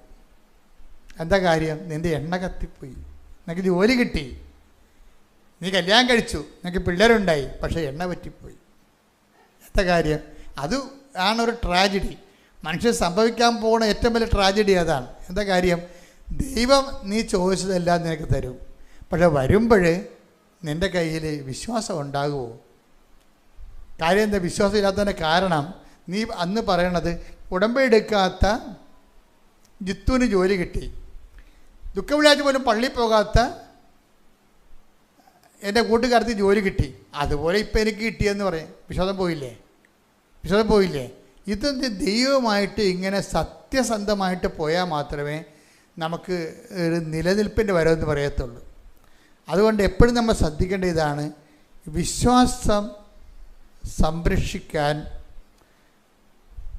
ഏതെങ്കിലും ക്ലേശങ്ങളിലൂടെയാണ് പോണതെങ്കിലും നിങ്ങൾ ചിന്തിക്കണം, കർത്താവേ, ഈ വിഷയം നിറവേറുന്നൊരു സമയമുണ്ടാകും, എൻ്റെ കല്യാണം നടക്കുന്നൊരു സമയമുണ്ടാകും, എനിക്ക് കുഞ്ഞുങ്ങളുണ്ടാകുന്നൊരു സമയമുണ്ടാകും, എനിക്ക് ജോലി കിട്ടുന്നൊരു സമയമുണ്ടാകും. അപ്പോഴേ ഇന്ന് കാണുന്ന വിശ്വാസം അന്ന് ഉണ്ടാകുമോ? അതാണ് ഒരു വിഷയം. ചിലപ്പോൾ ഉണ്ടാകത്തില്ല. നീ അത് കോമൺ ആയിട്ട് എടുക്കും. ഇത് എല്ലാവരും, ഞാൻ മാത്രമല്ല, ഉടമ്പടി എടുക്കാത്തവരും വിശുദ്ധ ജീവിതം ഇല്ലാത്തവരുമൊക്കെ ഭൗതിക ആനുകൂല്യം നേടുന്നില്ല എന്ന് ചോദിക്കും. അപ്പോൾ ഭൗതിക ആനുകൂല്യം നേടാത്തതായിട്ട് നമുക്കുണ്ടാകുന്ന നേട്ടമെന്ന് വെച്ച് കഴിഞ്ഞാൽ, അത് വെച്ച് വിശ്വാസം നിലനിർത്താൻ നിനക്ക് പറ്റുമോ ഇല്ലേ എന്നുള്ളതാണ് വിഷയം. മനസ്സിലായില്ലേ? അത് മറ്റുള്ളവർ നേടിയോ നേടാതിരിക്കുകയോ ഒന്നും അല്ല പ്രശ്നം. മറിച്ച് ഈ ഇപ്പോൾ ഉണ്ടായിരിക്കുന്ന ഞെരുക്കങ്ങളിൽ അതിജീവിത വിശ്വാസം, അതായത് അഗ്നിശോധന അതിജീവിക്കുന്ന വിശ്വാസം നീ ആർജിച്ചിട്ടുണ്ടെങ്കിൽ ആ ആർജിത വിശ്വാസമാണ് നിനക്ക് ആർജിത കൃപയ്ക്ക് സഹായമാകണത്. ഇപ്പം ചില കാര്യങ്ങൾക്ക് ആർജിത കൃപ വേണം. ആർജിത കൃപ വേണമെങ്കിൽ ആർജിത വിശ്വാസം വേണം. ഉടമ്പടിയുടെ ഉദ്ദേശം എന്താണ്? ആർജിത കൃപ, സാധാരണ കൃപയേക്കാൾ എക്സ്ട്രാ ആയിട്ടുള്ള. ഇപ്പം ഇത് മൂലം അപ്പം കർത്താവ് ചോദിക്കുന്ന ചോദ്യം ഉണ്ടല്ലോ, എന്നാ ചോദിക്കണേ? ശ്രുതികടെ ഹല്ലേലൂയ, ഹല്ലേലൂയ, ഹല്ലേലൂയ, ഹല്ലേലൂയ, ഹല്ലേലൂയ, ഹല്ലേലൂയ, മഹത്വം, മഹത്വം, ഹല്ലേലൂയ, ഹല്ലേലൂയ, ഹല്ലേലൂയ. ഇപ്പം ഈ വചനങ്ങൾ ആർക്ക് ഗ്രഹിക്കാൻ കഴിയും? ഇത് കഠിനമാണെന്ന് പറയുമ്പോൾ ഈശോ പറയും ഇതിനുള്ള വരം ലഭിച്ചവർക്കല്ലാതെ അത് ഗ്രഹിക്കാൻ കഴിയത്തില്ല. അപ്പം വരം ലഭിക്കുന്നത് അന്നാണ് ഈ ആർജിത വിശ്വാസം എന്ന് പറയുന്നത്. ശ്രുതികടെ ഹല്ലേലൂയ, ഹല്ലേലൂയ, ഹല്ലേലൂയ, ഹല്ലേലൂയ, ഹല്ലേലൂയ. യേശുവേ നന്ദി, യേശുവേ സ്തുതി. ഹല്ലേലൂയ, ഹല്ലേലൂയ, ഹല്ലേലൂയ, ഹല്ലേലൂയ. 6:60 ഇത് കേട്ട് അവന്റെ ശിഷ്യരിൽ പലരും പറഞ്ഞു, ഈ വചനം കഠിനമാണ്, ഇത് ശ്രവിക്കാൻ ആർക്ക് കഴിയും? കഠിനകാലം ഉണ്ടാവും. ഇപ്പം നിങ്ങൾ ചിലത് കഠിനകാലത്തിലാണ്. ഈ കഠിനകാലമാണ് റെക്കോർഡിങ് ടൈം എന്ന് പറയണത്. അവിടെ ശ്രദ്ധിക്കണം. അതായത് കഠിനകാലം എന്ന് പറയുമ്പോൾ നമുക്ക് ഇനി ഒരടി മുന്നോട്ട് പോകാൻ പറ്റത്തില്ല. ഇത് നിറവേറാം, പക്ഷെ നിറവേറണമില്ല. കഴിഞ്ഞ ദിവസങ്ങളിൽ ആ സാക്ഷിയുടെ ഒരാളെന്ന് വെച്ചാൽ അനിലയുടെ സാക്ഷി എന്ന് വെച്ചാൽ അനില ജർമ്മനി പോകാൻ വേണ്ടി കുറേ ആൾക്കാർക്ക് ഏജൻസിക്ക് ഉടമ്പടി എടുത്ത് ഉടമ്പടി എടുത്തിട്ട് ഉടമ്പടിയിലാണ്. എന്നിട്ട് ജർമ്മനി പോകാൻ വേണ്ടി ഫയൽ പ്രോസസ്സിങ്ങിന് കൊടുത്ത്. അപ്പോൾ അങ്ങനെ കൊടുത്ത് മൂന്ന് പേർക്ക് കൊടുത്ത്. ആദ്യം കൊടുത്ത് അത് ഫ്ലോപ്പായിപ്പോയി. രണ്ടാമത് പേരെ ഏജൻസിക്ക് കൊടുത്ത്. അവർ പറഞ്ഞ് ഞങ്ങളിത് ആദ്യമാണ്, നോക്കാം. അതും ഫ്ലോപ്പായിപ്പോയി. മൂന്നാമത്തത് പറയും ഈ ഫിസിയോതെറാപ്പിസ്റ്റിനെ അവർക്ക് വേണ്ടെന്ന് പറഞ്ഞെന്ന് അവസാന കൈക്ക് പറയും. അങ്ങനെ ഈ ഉടമ്പടി എടുത്ത് 1 കൊല്ലമായി, പക്ഷേ 3 ഏജൻസികളും ഫ്ലോപ്പായിപ്പോയി. മനസ്സിലായില്ലേ? ഇതാണ് കഠിനകാലം എന്ന് പറയുന്നത്. ഈ വചനം കഠിനമാണെന്ന് പറഞ്ഞില്ലേ? കഠിനകാലത്ത് ചില ആൾക്കാർ വിചാരിക്കും 3 ഫ്ലോപ്പായില്ലേ, അപ്പോൾ ഇനിയിപ്പോൾ പ്രത്യക്ഷിക്കുന്ന പ്രാർത്ഥനയ്ക്ക് തോന്നുമ്പോൾ ചെല്ലാം, രോഗികളെ പോയി കാണണമെന്നില്ല, വല്ലതും കണ്ണേക്കൊള്ളാം. അപ്പം പിന്നെ നമ്മൾ ഉഴപ്പും. കഠിനകാലം എന്താണ്? അതായത് സ്റ്റാൻഡേർഡ് ഉഴപ്പുകാർക്കാണ് കഠിനകാലം കൂടുന്നത്. എപ്പോഴും ഓർത്തേക്കണം കാര്യം. അവരുടെ വയറ്റിപ്പഴപ്പിന് വേണ്ടി മാത്രം അനുഗ്രഹം അടിച്ചു മാറ്റി തല തുണിയിട്ട് മുങ്ങാൻ വേണ്ടി വന്നിരിക്കണം. സാക്ഷ്യം പോലും പറയത്തില്ല. അത് ദൈവത്തെ അറിയാം, ഫ്രോഡാണെന്ന് അറിയാൻ ദൈവത്തെ അറിയാം. അതുകൊണ്ട് തന്നെ ഇതുപോലെ ഇട്ടുകൊണ്ട് ദൈവത്തെ ഈ പറഞ്ഞ വ്യക്തി ഫ്രോഡാണെന്നല്ല എൻ്റെ അർത്ഥം. പല ആൾക്കാർക്ക് ഞാൻ കാണുന്നത് ഇങ്ങനെയാണ്. ഇപ്പം നോക്കി ഇവരുടെ അവസ്ഥ തന്നെ നോക്കിയുണ്ട്. ഇവർ ഫ്രോഡൊന്നുമല്ല, പക്ഷേ ഇവർക്ക് ഒരു പണിയുണ്ട്. കാര്യം കഴിഞ്ഞാൽ ഇവിടെ ഇന്നൊരു മിസ്റ്റേക്കുണ്ട്. ഇവർ 1 കൊല്ലമായിട്ട് 3 ഏജൻസിനെ മാറ്റി കാശ് കൊടുക്കുന്നു, ഫയൽ കൊടുക്കുന്നു. ഈ 3 കൊല്ലമായിട്ട് 3 ഫ്ലോപ്പായിപ്പോയി. ഉടമ്പടി 1 കൊല്ലവും ആകുകയും ചെയ്തു, 1-2 പുതുക്കുകയും ചെയ്തു. ഒരു മാറ്റവും ഇല്ല ജീവിതത്തിൽ. 1 കൊല്ലം കഴിഞ്ഞപ്പോൾ ഇവർക്കൊരു ബോധം വന്ന്. എന്താ കാര്യം എന്നറിയാമോ? അവർക്ക് വന്ന ബോധം ഇതാണ്. ഒരു ദിവസം ഒരു സാക്ഷ്യം കേട്ടിവൾ. അപ്പം ഈ 1 കൊല്ലം മുഴുവൻ സാക്ഷ്യമൊന്നും കേട്ടിട്ടില്ല ആൾ. അച്ഛൻ്റെ ധ്യാനപ്രസംഗം കേട്ടിട്ടില്ല. വന്ന് ഉടമ്പടി എടുത്ത് പോയെന്നേ ഉള്ളൂ. ഈ ചൊവ്വാഴ്ചയുള്ള ധ്യാനമാണ് ഇതിൻ്റെ മെയിൻ സംഭവം. പിന്നെ സാക്ഷ്യങ്ങളോ, അതിലൂടെയാണ് നമ്മൾ പരുവപ്പെട്ട് വരണത്. ഇതൊന്നും ഇവർക്ക് പ്രശ്നമല്ല. അവർ 10 കൊടുക്കത്തില്ല, ചിലപ്പോൾ കൊടുക്കും, കുറച്ച് അവിടെ ഇരിക്കും, അങ്ങനെയൊക്കെയുള്ള. അതുകൊണ്ട് 1 കൊല്ലം മുഴുവനും റിജക്ഷനാണ് വരുന്നത്. റിജക്ഷൻ കഴിഞ്ഞപ്പോൾ ഒരു ദിവസം ഇവളുടെ അമ്മ പ്രാർത്ഥിക്കുന്നുണ്ട്. അമ്മയെ പ്രാർത്ഥന ഉള്ള കാരണം ഇവർക്കൊരു പ്രേയർ സപ്പോർട്ട് കിട്ടുന്നുണ്ട്. അതുകൊണ്ട് തന്നെ ഇവൾ വീണ് പോണില്ല. അപ്പോൾ ഇവർക്ക് 1 കൊല്ലം കഴിഞ്ഞപ്പോൾ ദൈവം ഇവരൊരു സാക്ഷ്യം കേൾപ്പിച്ചു. സാക്ഷ്യം കേട്ട് കഴിഞ്ഞപ്പോഴാണ് ഇവർക്ക് മനസ്സിലായത് ഇവൾ ഉടമ്പടിയിലല്ലെന്നുള്ള മനസ്സിലായത്. സാക്ഷ്യമാണല്ലോ എൻ്റെ മെയിൻ സംഭവം. സാക്ഷ്യം എടുത്തവർ ഉടമ്പടിയിൽ എങ്ങനെയാണ് ജീവിച്ച് അത് ക്രാക്ക് ചെയ്തതെന്നാണ് നമ്മൾ സാക്ഷ്യം പറയണത്. പക്ഷേ ഇവർ സാക്ഷ്യം വായിക്കത്തില്ല, സാക്ഷ്യം കേൾക്കത്തില്ല. അത് കാരണം ഇവർക്ക് പുരോഗതിയില്ല. ഉടമ്പടി കൊണ്ടുവന്ന് എന്തൊക്കെ എഴുതിയിട്ട് ഡംപ് ചെയ്ത് നേർച്ചപ്പെട്ടി കൊണ്ടുവന്ന് എഴുതിയിട്ടും പോകും. അങ്ങോട്ട് കിടന്ന് നോക്കും. ഇവിടെ വന്ന് ഇപ്പം ഞാനിപ്പോൾ ആളെ വെക്കാൻ പോവുകയാണ് ഫോട്ടോനെ പിടിക്കാൻ വേണ്ടി. എന്ന് വെച്ച് കഴിഞ്ഞാൽ ഇവർ ഇവിടെ എല്ലാം നോക്കുമ്പോൾ ഈ ആൾക്കാരെ കയറി ഉടമ്പടി ചെയ്യണത് കുറച്ച് ബുദ്ധിമുട്ടുള്ള പരിപാടിയാണ്. കുറേ കാര്യങ്ങൾ ഏറ്റെടുക്കണം. അതിനൊന്നും ഇവർ തയ്യാറല്ല. ഇവർ അതായത് കൈ നനയാതെ മീൻ പിടിക്കണം. അങ്ങനെയുള്ള പക്ക ഫ്രോഡുണ്ട്. ആരെങ്കിലും ദൈവത്തിനെ പറ്റിച്ച് ദൈവത്തിൻ്റെ കണ്ണിൽ പൊടിയിടാൻ വേണ്ടി ഇതിൻ്റെ അകത്ത് നേർച്ചപ്പെട്ടിയുടെ അകത്ത് കൊണ്ടുവന്ന് എഴുതിയിട്ടിട്ടുണ്ടെങ്കിൽ അത് നിങ്ങൾ ഉടമ്പടി ചെയ്യാൻ നിങ്ങൾക്ക് താല്പര്യമില്ലെന്നും അത് ഉടമ്പടി ചെയ്ത ജനതയോടും വിശ്വാസത്തോടും സ്ഥാപനത്തോടും ശുശ്രൂഷയോടും ദൈവത്തിൻ്റെ പദ്ധതിയോടുമുള്ള പച്ചയായ വെല്ലുവിളിയായതുകൊണ്ട് മറ്റുള്ളവർക്ക് നീ ദുർമാതൃക കൊടുത്തതാണ്. എപ്പോഴും ഓർത്തേക്കണം. നീ വെറുതെ ആലപ്പുഴ വന്ന് പണി മേടിച്ചിരിക്കുന്നതാണ്. കാര്യം മറ്റുള്ളവർക്ക് നീ ദുർമാതൃക കൊടുത്തു. അത് ഈസിയായിട്ട് അനുഗ്രഹം അടിച്ചു മാറ്റാൻ വേണ്ടി, കൈ നനയാൻ മീൻ പിടിക്കാൻ വേണ്ടി മറ്റുള്ള ദുർമാതൃക കൊടുത്തു. ദൈവത്തിന് വേണ്ടി ജീവിക്കാൻ നീ തയ്യാറായില്ല. പിശാചിൻ്റെ ഉപകരണമായിട്ടാണ് നീ കൊണ്ടുവന്ന് നേർച്ചപ്പെട്ടി കെട്ടിത്താത്തിയിരിക്കണം. നിൻ്റെ നിയോഗം നീ ഇതോടുകൂടി നിനക്ക് ഉള്ളത് കൂടി ഉള്ളവരിൽ നിന്ന് അവരുണ്ടെന്ന് കരുതണ കൂടി എടുക്കപ്പെടുമെന്ന് ഈശോ പറഞ്ഞില്ലേ? Take the word of God. ശ്രുതിക്കട്ടെ ഹല്ലേലൂയ.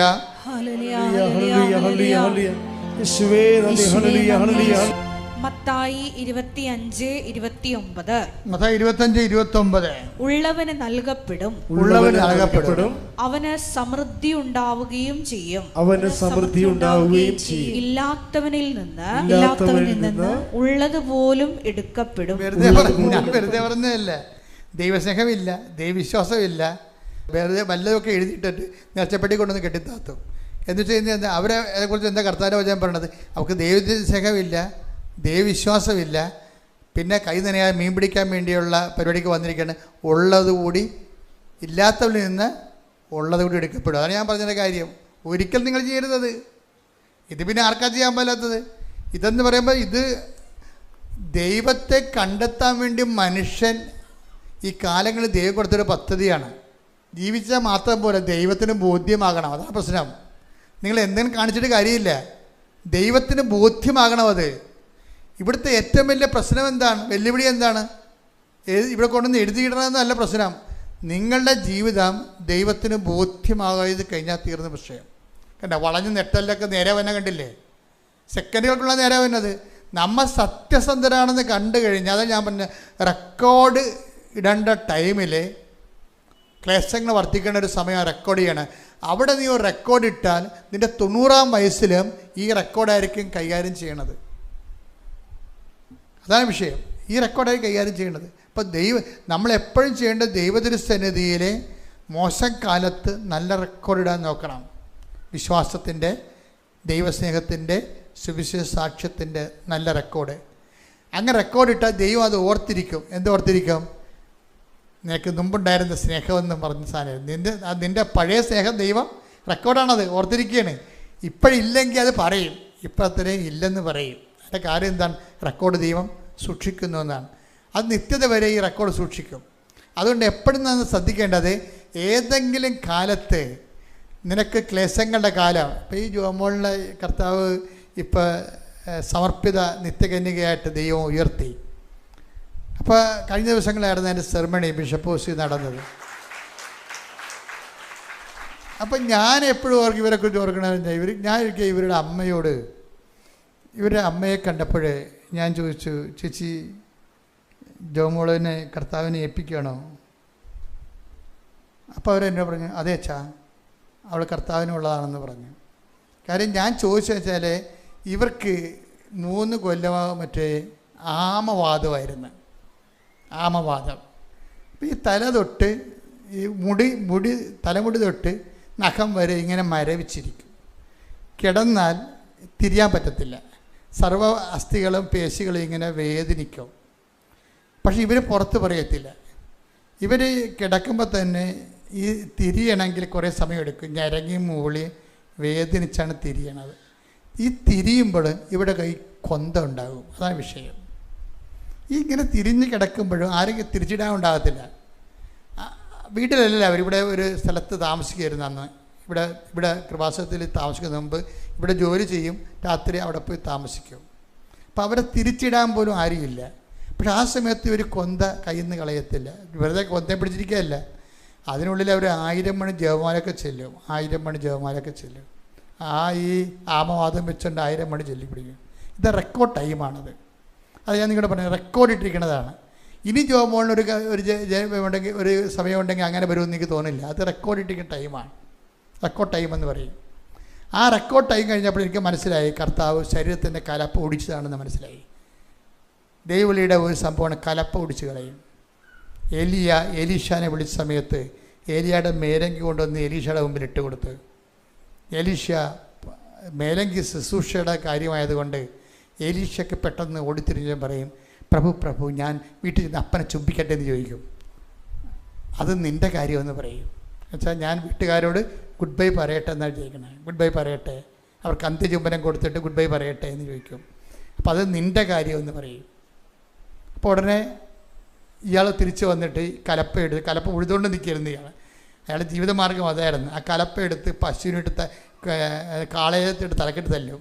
അതിനെ കൊന്നു കളഞ്ഞിട്ട് ആ കലപ്പ കത്തിക്കും. ആ തീയിൽ കാളയെ ചുട്ടിട്ട് അവിടെയുള്ള എല്ലാവർക്കും കൊടുക്കും. അതാണ് എലീഷയുടെ ദൈവവിളി എന്ന് പറഞ്ഞത്. വല്ലാത്ത ദൈവവിളിയാണ്. അപ്പോൾ അത് എല്ലാവർക്കും എൻ്റെ ജീവിതത്തിലും ഇതുപോലെ കലപ്പ കത്തിക്കുന്ന എക്സ്പീരിയൻസ് ഉള്ള കാരണം ഈ കലപ്പ കത്തിച്ചേക്ക് മനസ്സിലായി. അതുകൊണ്ടാണ് ഞാൻ അമ്മയോട് ഇവിടെ രോഗം കഴിഞ്ഞപ്പോൾ ഞാൻ ചോദിച്ചു എങ്ങനെയാണെന്ന് ചോദിച്ചു ദൈവവിളിയെക്കുറിച്ച്. കാര്യം വീട്ടുകാരുടെ കൺസെൻറ്റ് വേണ്ടേ. അപ്പോൾ അപ്പോൾ ഞാനിവിടെ ട്രെയിനർ എന്ന രീതിയിൽ ഞാൻ കൺഫേംഡായി ഞാൻ ശരിക്കും.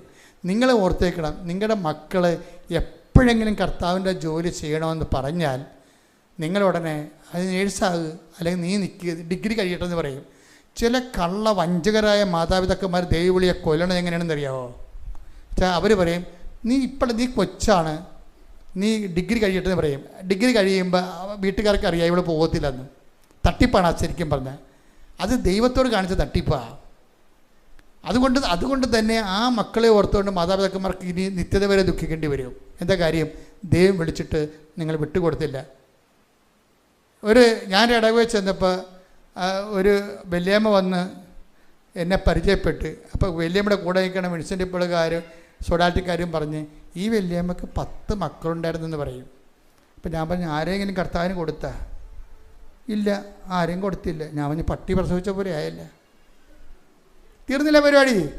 അമ്മയുടെ കയ്യിലല്ലേ ഇരിക്കണത്. അമ്മയല്ലേ അതിന് വേണ്ടി പ്രാർത്ഥിച്ച് ഉപവസിച്ച് ഒരുക്കിയും അപ്പൻ്റെ സപ്പോർട്ട് വാങ്ങിച്ചും കർത്താവ്. നിങ്ങൾക്ക് തോന്നുന്നുണ്ടോ ഈ ദൈവവിളി എന്ന് പറഞ്ഞാൽ നിസ്സാര കാര്യമാണെന്ന്? അച്ഛനും കന്യാസ്ത്രീയൊക്കെ വായിക്കണം, ആൾക്കാർക്ക് തോന്നി വായിക്കണത്. അത് പല്ല് തക്കാതെ എന്ത് പറയും? ഞങ്ങളൊക്കെ എന്ത് മതം കേട്ടിരിക്കണത്? ഞാൻ ഇന്നും കേട്ടോണ്ടിരിക്കുകയല്ലേ.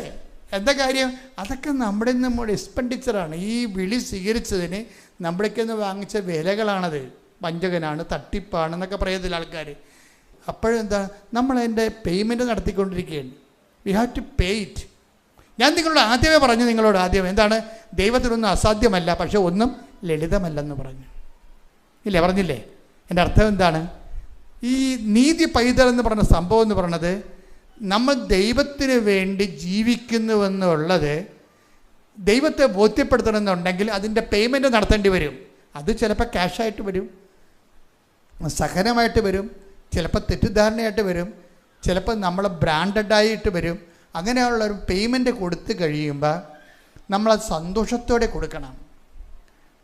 അതാണ് സന്തോഷത്തോടെ പോയി തനിക്കുള്ളതെല്ലാം വിറ്റെന്നല്ലേ പറയണത്. നിങ്ങളുടെ മക്കളോട് നിങ്ങൾ പറയണം, നിങ്ങൾ ദൈവത്തിന് കൊടുത്താൽ ദൈവത്തിൻ്റെതാണത്. ദൈവത്തിന് കൊടുത്താൽ ദൈവത്തിൻ്റെതാണ്. ചില അപ്പനും അമ്മയും കൊടുക്കും. ഇപ്പോൾ പരിപാടി ഉണ്ട് വെച്ചാൽ എന്തിനാണ് മക്കളെ യൂറോപ്പിൽ വിടാൻ വേണ്ടിയാണ്, എന്നാൽ പിന്നെ ആഫ്രിക്ക വിടാൻ പാടില്ല. ചിലർ ദൈവവിളിക്ക് വേണ്ടി ഞാൻ ദൈവത്താന്നാണ് ദൈവത്തിന് കൊടുത്ത്. എന്താണ്? അവനെ കൊണ്ട് പാസ്പോർട്ട് എടുപ്പിച്ചുകൊണ്ടിരിക്കുകയാണ്. എന്താ കാര്യം? അവനെ ചാടിച്ച് യൂറോപ്പിൽ വിടണം, എങ്ങനെയെങ്കിലും 10 പൈസ ഉണ്ടാക്കിയിട്ട് കുടുംബം നന്നാക്കണം. അതും ദൈവവിളിയൊന്നും അല്ല. ദൈവത്തിന് കൊടുക്കുന്നത് മിഷണറി ഒന്നും പ്രതീക്ഷിക്കരുത്. അത് ദൈവത്തിന് കൊടുക്കണതാണ്. അല്ല ഇടയ്ക്കിടയ്ക്ക് മകനെ വീട്ടിൽ വിളിച്ച് വരുത്തി, മകളെ വീട്ടിൽ വിളിച്ച് വരുത്തി സൽക്കരിച്ച് മകൻ വണ്ടി എടുത്ത് വീട്ടിൽ പോയി ഈ കളിയും കച്ചവടം കഴിഞ്ഞാൽ കുറച്ച് കഴിയുമ്പോൾ കൃപ നഷ്ടപ്പെട്ടു പോകും.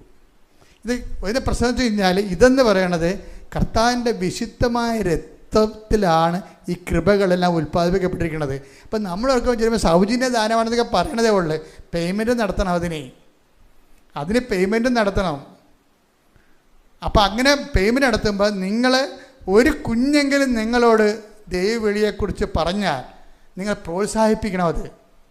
അല്ലെങ്കിൽ പറയും, എടി ഇതിനൊക്കെ പ്രാന്താണ്, ഈ കാലത്ത് വലിയൊരു രീതി പണിക്ക് പോകുക, അവർ നിനക്ക് കിണറ്റ് മുന്തിയിടുമെന്ന്. ആര്? മനോരോഗികളൊക്കെ പോയി കിണറ്റ് ചടിച്ചെടുത്തിട്ടുണ്ട്. അതിന് മടക്കാരെന്ത് ചെയ്യണം? കിണറ്റ്, അതായത് അതിന് മടങ്ങാരെന്ത് ചെയ്യണം? അതെല്ലാം നമ്മുടെ ശുശ്രൂഷകളോട് എതിർപ്പുള്ളവരെ നമ്മളെ കരുതേക്കാൻ വേണ്ടി അതെല്ലാം നമുക്കെതിരെ ഉപയോഗിക്കുന്നതാണ്. അങ്ങനെ ഉപയോഗിക്കുമ്പോഴും വീണ്ടും ഇവിടെ ദൈവവിളി വർദ്ധിച്ചുകൊണ്ടിരിക്കുകയാണ്. എന്താ കാര്യം? കർത്താവിൻ്റെ വേല, ദൈവമായിട്ട് സ്നേഹമുള്ളവരെ, ദൈവത്തിന് വേണ്ടി ജീവിക്കുന്നവരെ അവരെന്നും കാലത്തും ഉണ്ടാകും. എന്താ കാര്യം വെച്ച് കഴിഞ്ഞാൽ അതുകൊണ്ട് തന്നെ നിങ്ങൾക്ക് എപ്പോഴെങ്കിലും കർത്താവിൻ്റെ ഒരു വിളി തോന്നിയാൽ നിങ്ങൾ എന്നോട് പറയണം, അച്ഛാ എനിക്ക് ജീവിതകാലം മുഴുവൻ കർത്താവിന് വേണ്ടി ജീവിക്കാൻ വേണ്ടി തോന്നണമെന്ന് പറയണം. അപ്പം നിങ്ങൾ ജെനുവിനാണെങ്കിൽ ആ 3 കൊല്ലം എൻ്റെ കൂടെ നിർത്തി നിങ്ങൾ ശുശ്രൂഷയ്ക്ക് ഏൽപ്പിക്കും. നിങ്ങൾ ജെനുവിനാണെന്ന് എനിക്ക് തോന്നിയ പ്രാർത്ഥനാ ജീവിതം സത്യസന്ധമാണെന്ന് തോന്നിക്കഴിഞ്ഞാൽ സ്വാഭാവികമായിട്ട് നിങ്ങൾ അടുത്ത നടപടികളിലേക്ക് കടക്കും. നമ്മൾ അപ്പോൾ എപ്പോഴും നമ്മൾ ശ്രദ്ധിക്കേണ്ടത് ഒരു ദൈവവിളി തോന്നണം. കൃപാസനത്തിൽ തോന്നണമെന്നുണ്ടെങ്കിൽ കൃപാസനം അമ്മയുടെ പ്രത്യക്ഷീകരണത്തെ ലോകത്തിന് കൈമാറാൻ വേണ്ടിയുള്ള മിഷനായിട്ടാണ് തോന്നേണ്ടത്. ഇപ്പം ജോമോള അതിനാണ് ഈ ശുശ്രൂഷ സ്വീകരിച്ചിരിക്കുന്നത്. അത് എത്രയോ 10-12 കൊല്ലം ഇവിടെ ജീവിച്ചില്ലേ. അതുപോലെ തന്നെ നിങ്ങൾക്ക് എൻ്റെ മക്കളെ ദൈവവിളി, ഇപ്പം ഞാൻ അമ്മയെ നേരെ കണ്ട ഒരാളാണ്.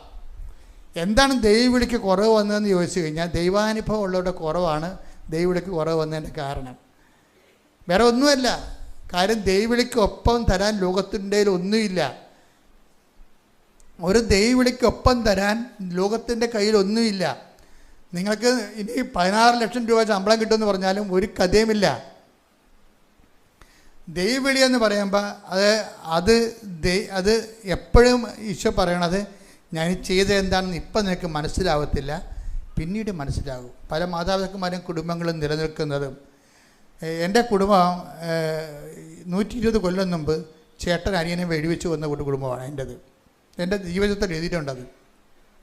ചേട്ടന് അനിയനെ വെടിവെച്ച് വന്നു. അപ്പോൾ എൻ്റെ അപ്പൻ എന്നോട് കുഞ്ഞുനാളിൽ പറയും, മകനെ ഇതാണ് നമ്മുടെ കുടുംബം, എന്തെങ്കിലും നിൻ്റെ കയ്യിൽ കാശായിരിക്കണ കാലത്ത് നമ്മുടെ കുടുംബത്തോട് കർത്താവ് പൊറുക്കുമെന്ന് പറയും.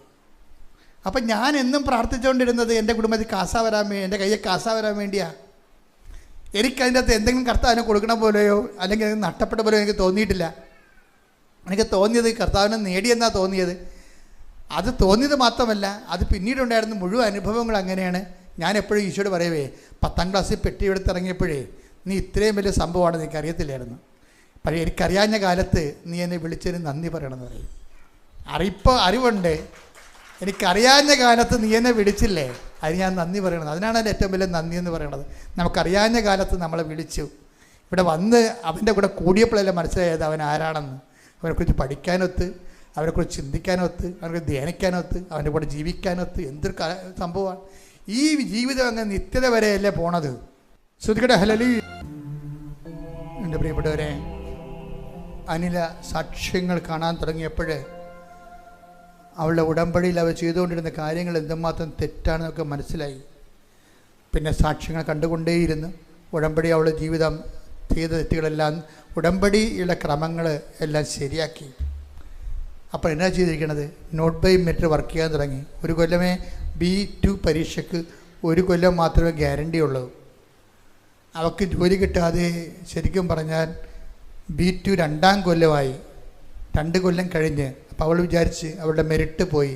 അപ്പോൾ അവൾ കർത്താവിനോട് പറഞ്ഞു, കർത്താവേ എനിക്ക് B2 എക്സാമിൻ്റെ ഡേറ്റ് കഴിഞ്ഞു, പക്ഷേ എൻ്റെ മെറിറ്റ് എനിക്കില്ലറിയാം, നിൻ്റെ ഗ്രേസിലാണ് ഞാൻ ആശ്രയിക്കണത്. 1 കൊല്ലം കഴിഞ്ഞവർക്ക് പോലും അവർ വിസ കൊടുക്കണില്ല. അതുകൊണ്ട് ഞാനിത് നിൻ്റെ കൃപയിൽ ആശ്രയിക്കുന്ന. അപ്പോൾ എന്നാ സംഭവിച്ചിരിക്കണത്? മാതാവിൻ്റെ ബർത്ത്ഡേ വന്നപ്പോൾ അവൾ പറഞ്ഞു, അമ്മയുടെ ബർത്ത്ഡേ ആണ്, അമ്മയാണ് എനിക്കിത് ഈ B2 കഴിഞ്ഞ് 2 കൊല്ലം കഴിഞ്ഞിട്ടും അതിൻ്റെ ഗ്യാരണ്ടി കഴിഞ്ഞിട്ടും നീ ഇതെനിക്ക് തരികയാണെങ്കിൽ നീയാണ് തന്നതെന്നറിയാൻ നിൻ്റെ ബർത്ത്ഡേക്ക് എനിക്ക് വിസ വേണമെന്ന് പറഞ്ഞു. അപ്പോൾ എന്ത് ചെയ്ത അമ്മ? ഈ B2-ൻ്റെ 2 കൊല്ലം കഴിഞ്ഞിട്ടും ആ ബർത്ത്ഡേക്ക് അവൾ പറഞ്ഞ ഡേറ്റിന് അവൾക്ക് വിസ കൊടുത്തത്. ഇതാണ് കൃപാസന മാതാവ് എന്ന് പറയുന്നത്. നമ്മൾ സത്യസന്ധമായിട്ടാണ് ദൈവത്തിലോട് അടുക്കണമെന്നുണ്ടെങ്കിൽ നിങ്ങൾ എപ്പോഴായാലും നിങ്ങളൊന്ന് കറക്റ്റ് ചെയ്താൽ മതി മക്കളെ. ഞാൻ പറയുന്ന അനുസരിച്ചുകൊണ്ട് കേൾക്കുന്ന സാക്ഷ്യങ്ങളനുസരിച്ച് ജീവിതം കറക്റ്റ് ചെയ്യാൻ വേണ്ടിയാണ് നമ്മൾ സാക്ഷ്യങ്ങൾ കേൾക്കുന്നത്. നമ്മൾ സത്യസന്ധമായിട്ടാണ് ദൈവത്തെ അന്വേഷിക്കണം. ദൈവത്തെ തോന്നിയ നിങ്ങളുടെ ഡീമെറിറ്റുകളെ ഒന്നും ഒരു ഡീമെറിറ്റല്ല, ദൈവമാണ് മെറിറ്റ് തീരുമാനിക്കുന്നത് അവൻ്റെ ഗ്രേസ് കൊണ്ട്. സ്തുതിക്കട്ടെ. ഹല്ലേലൂയ, ഹല്ലേലൂയ, ഹല്ലേലൂയ, ഹല്ലേലൂയ, ഹല്ലേലൂയ. മഹത്വം, മഹത്വം, ആരാധന, ആരാധന. ഹല്ലേലൂയ, ഹല്ലേലൂയ. ദൈവപിതാവേ നന്ദി, ദൈവപിതാവേ മഹത്വം, ദൈവപിതാവേ പരിശുദ്ധ പരമ ദിവ്യകാരുണ്യത്തിന് നേരവും ആരാധനയും സ്തുതിയും പുകഴ്ചയും ഉണ്ടായിരിക്കട്ടെ.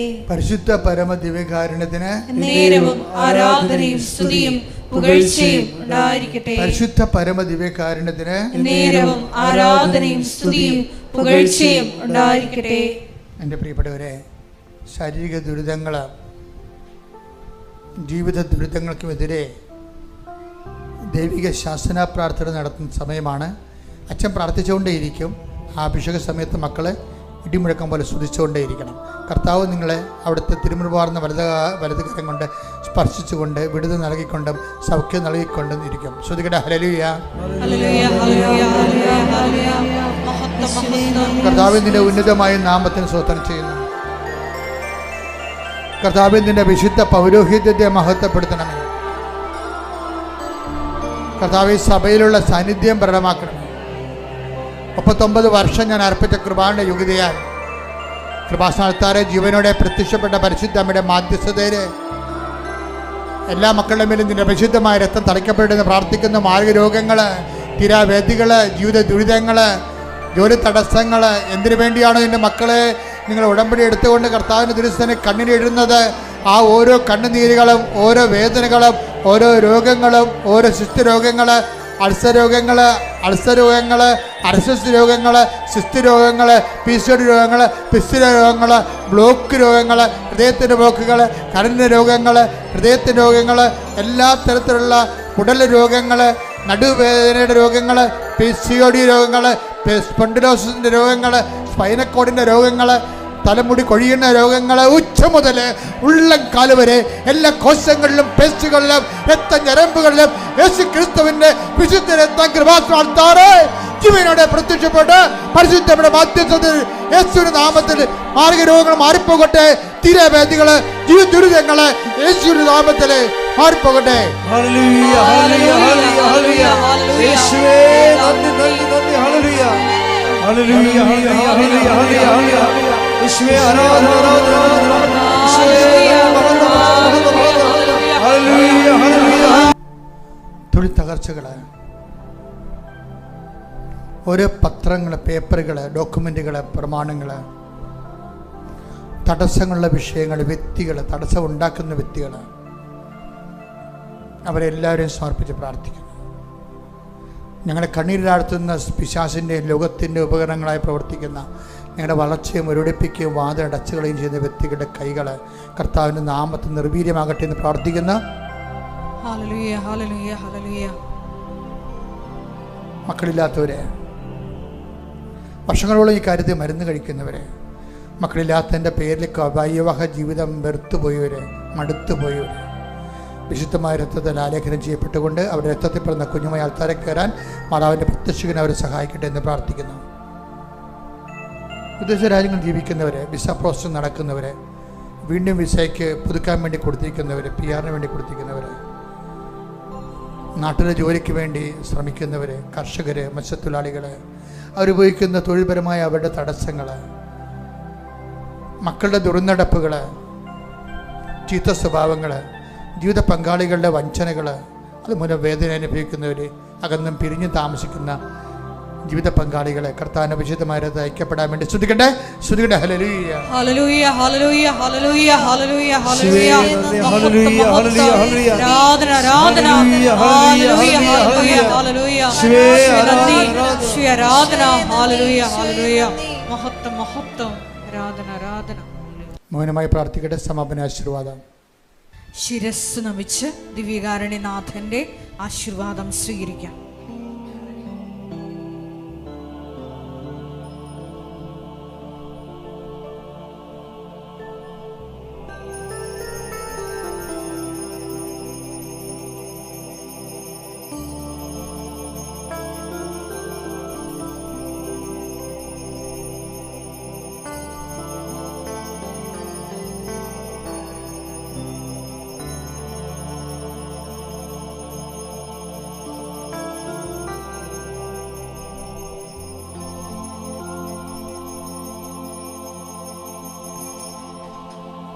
പരിശുദ്ധ പരമ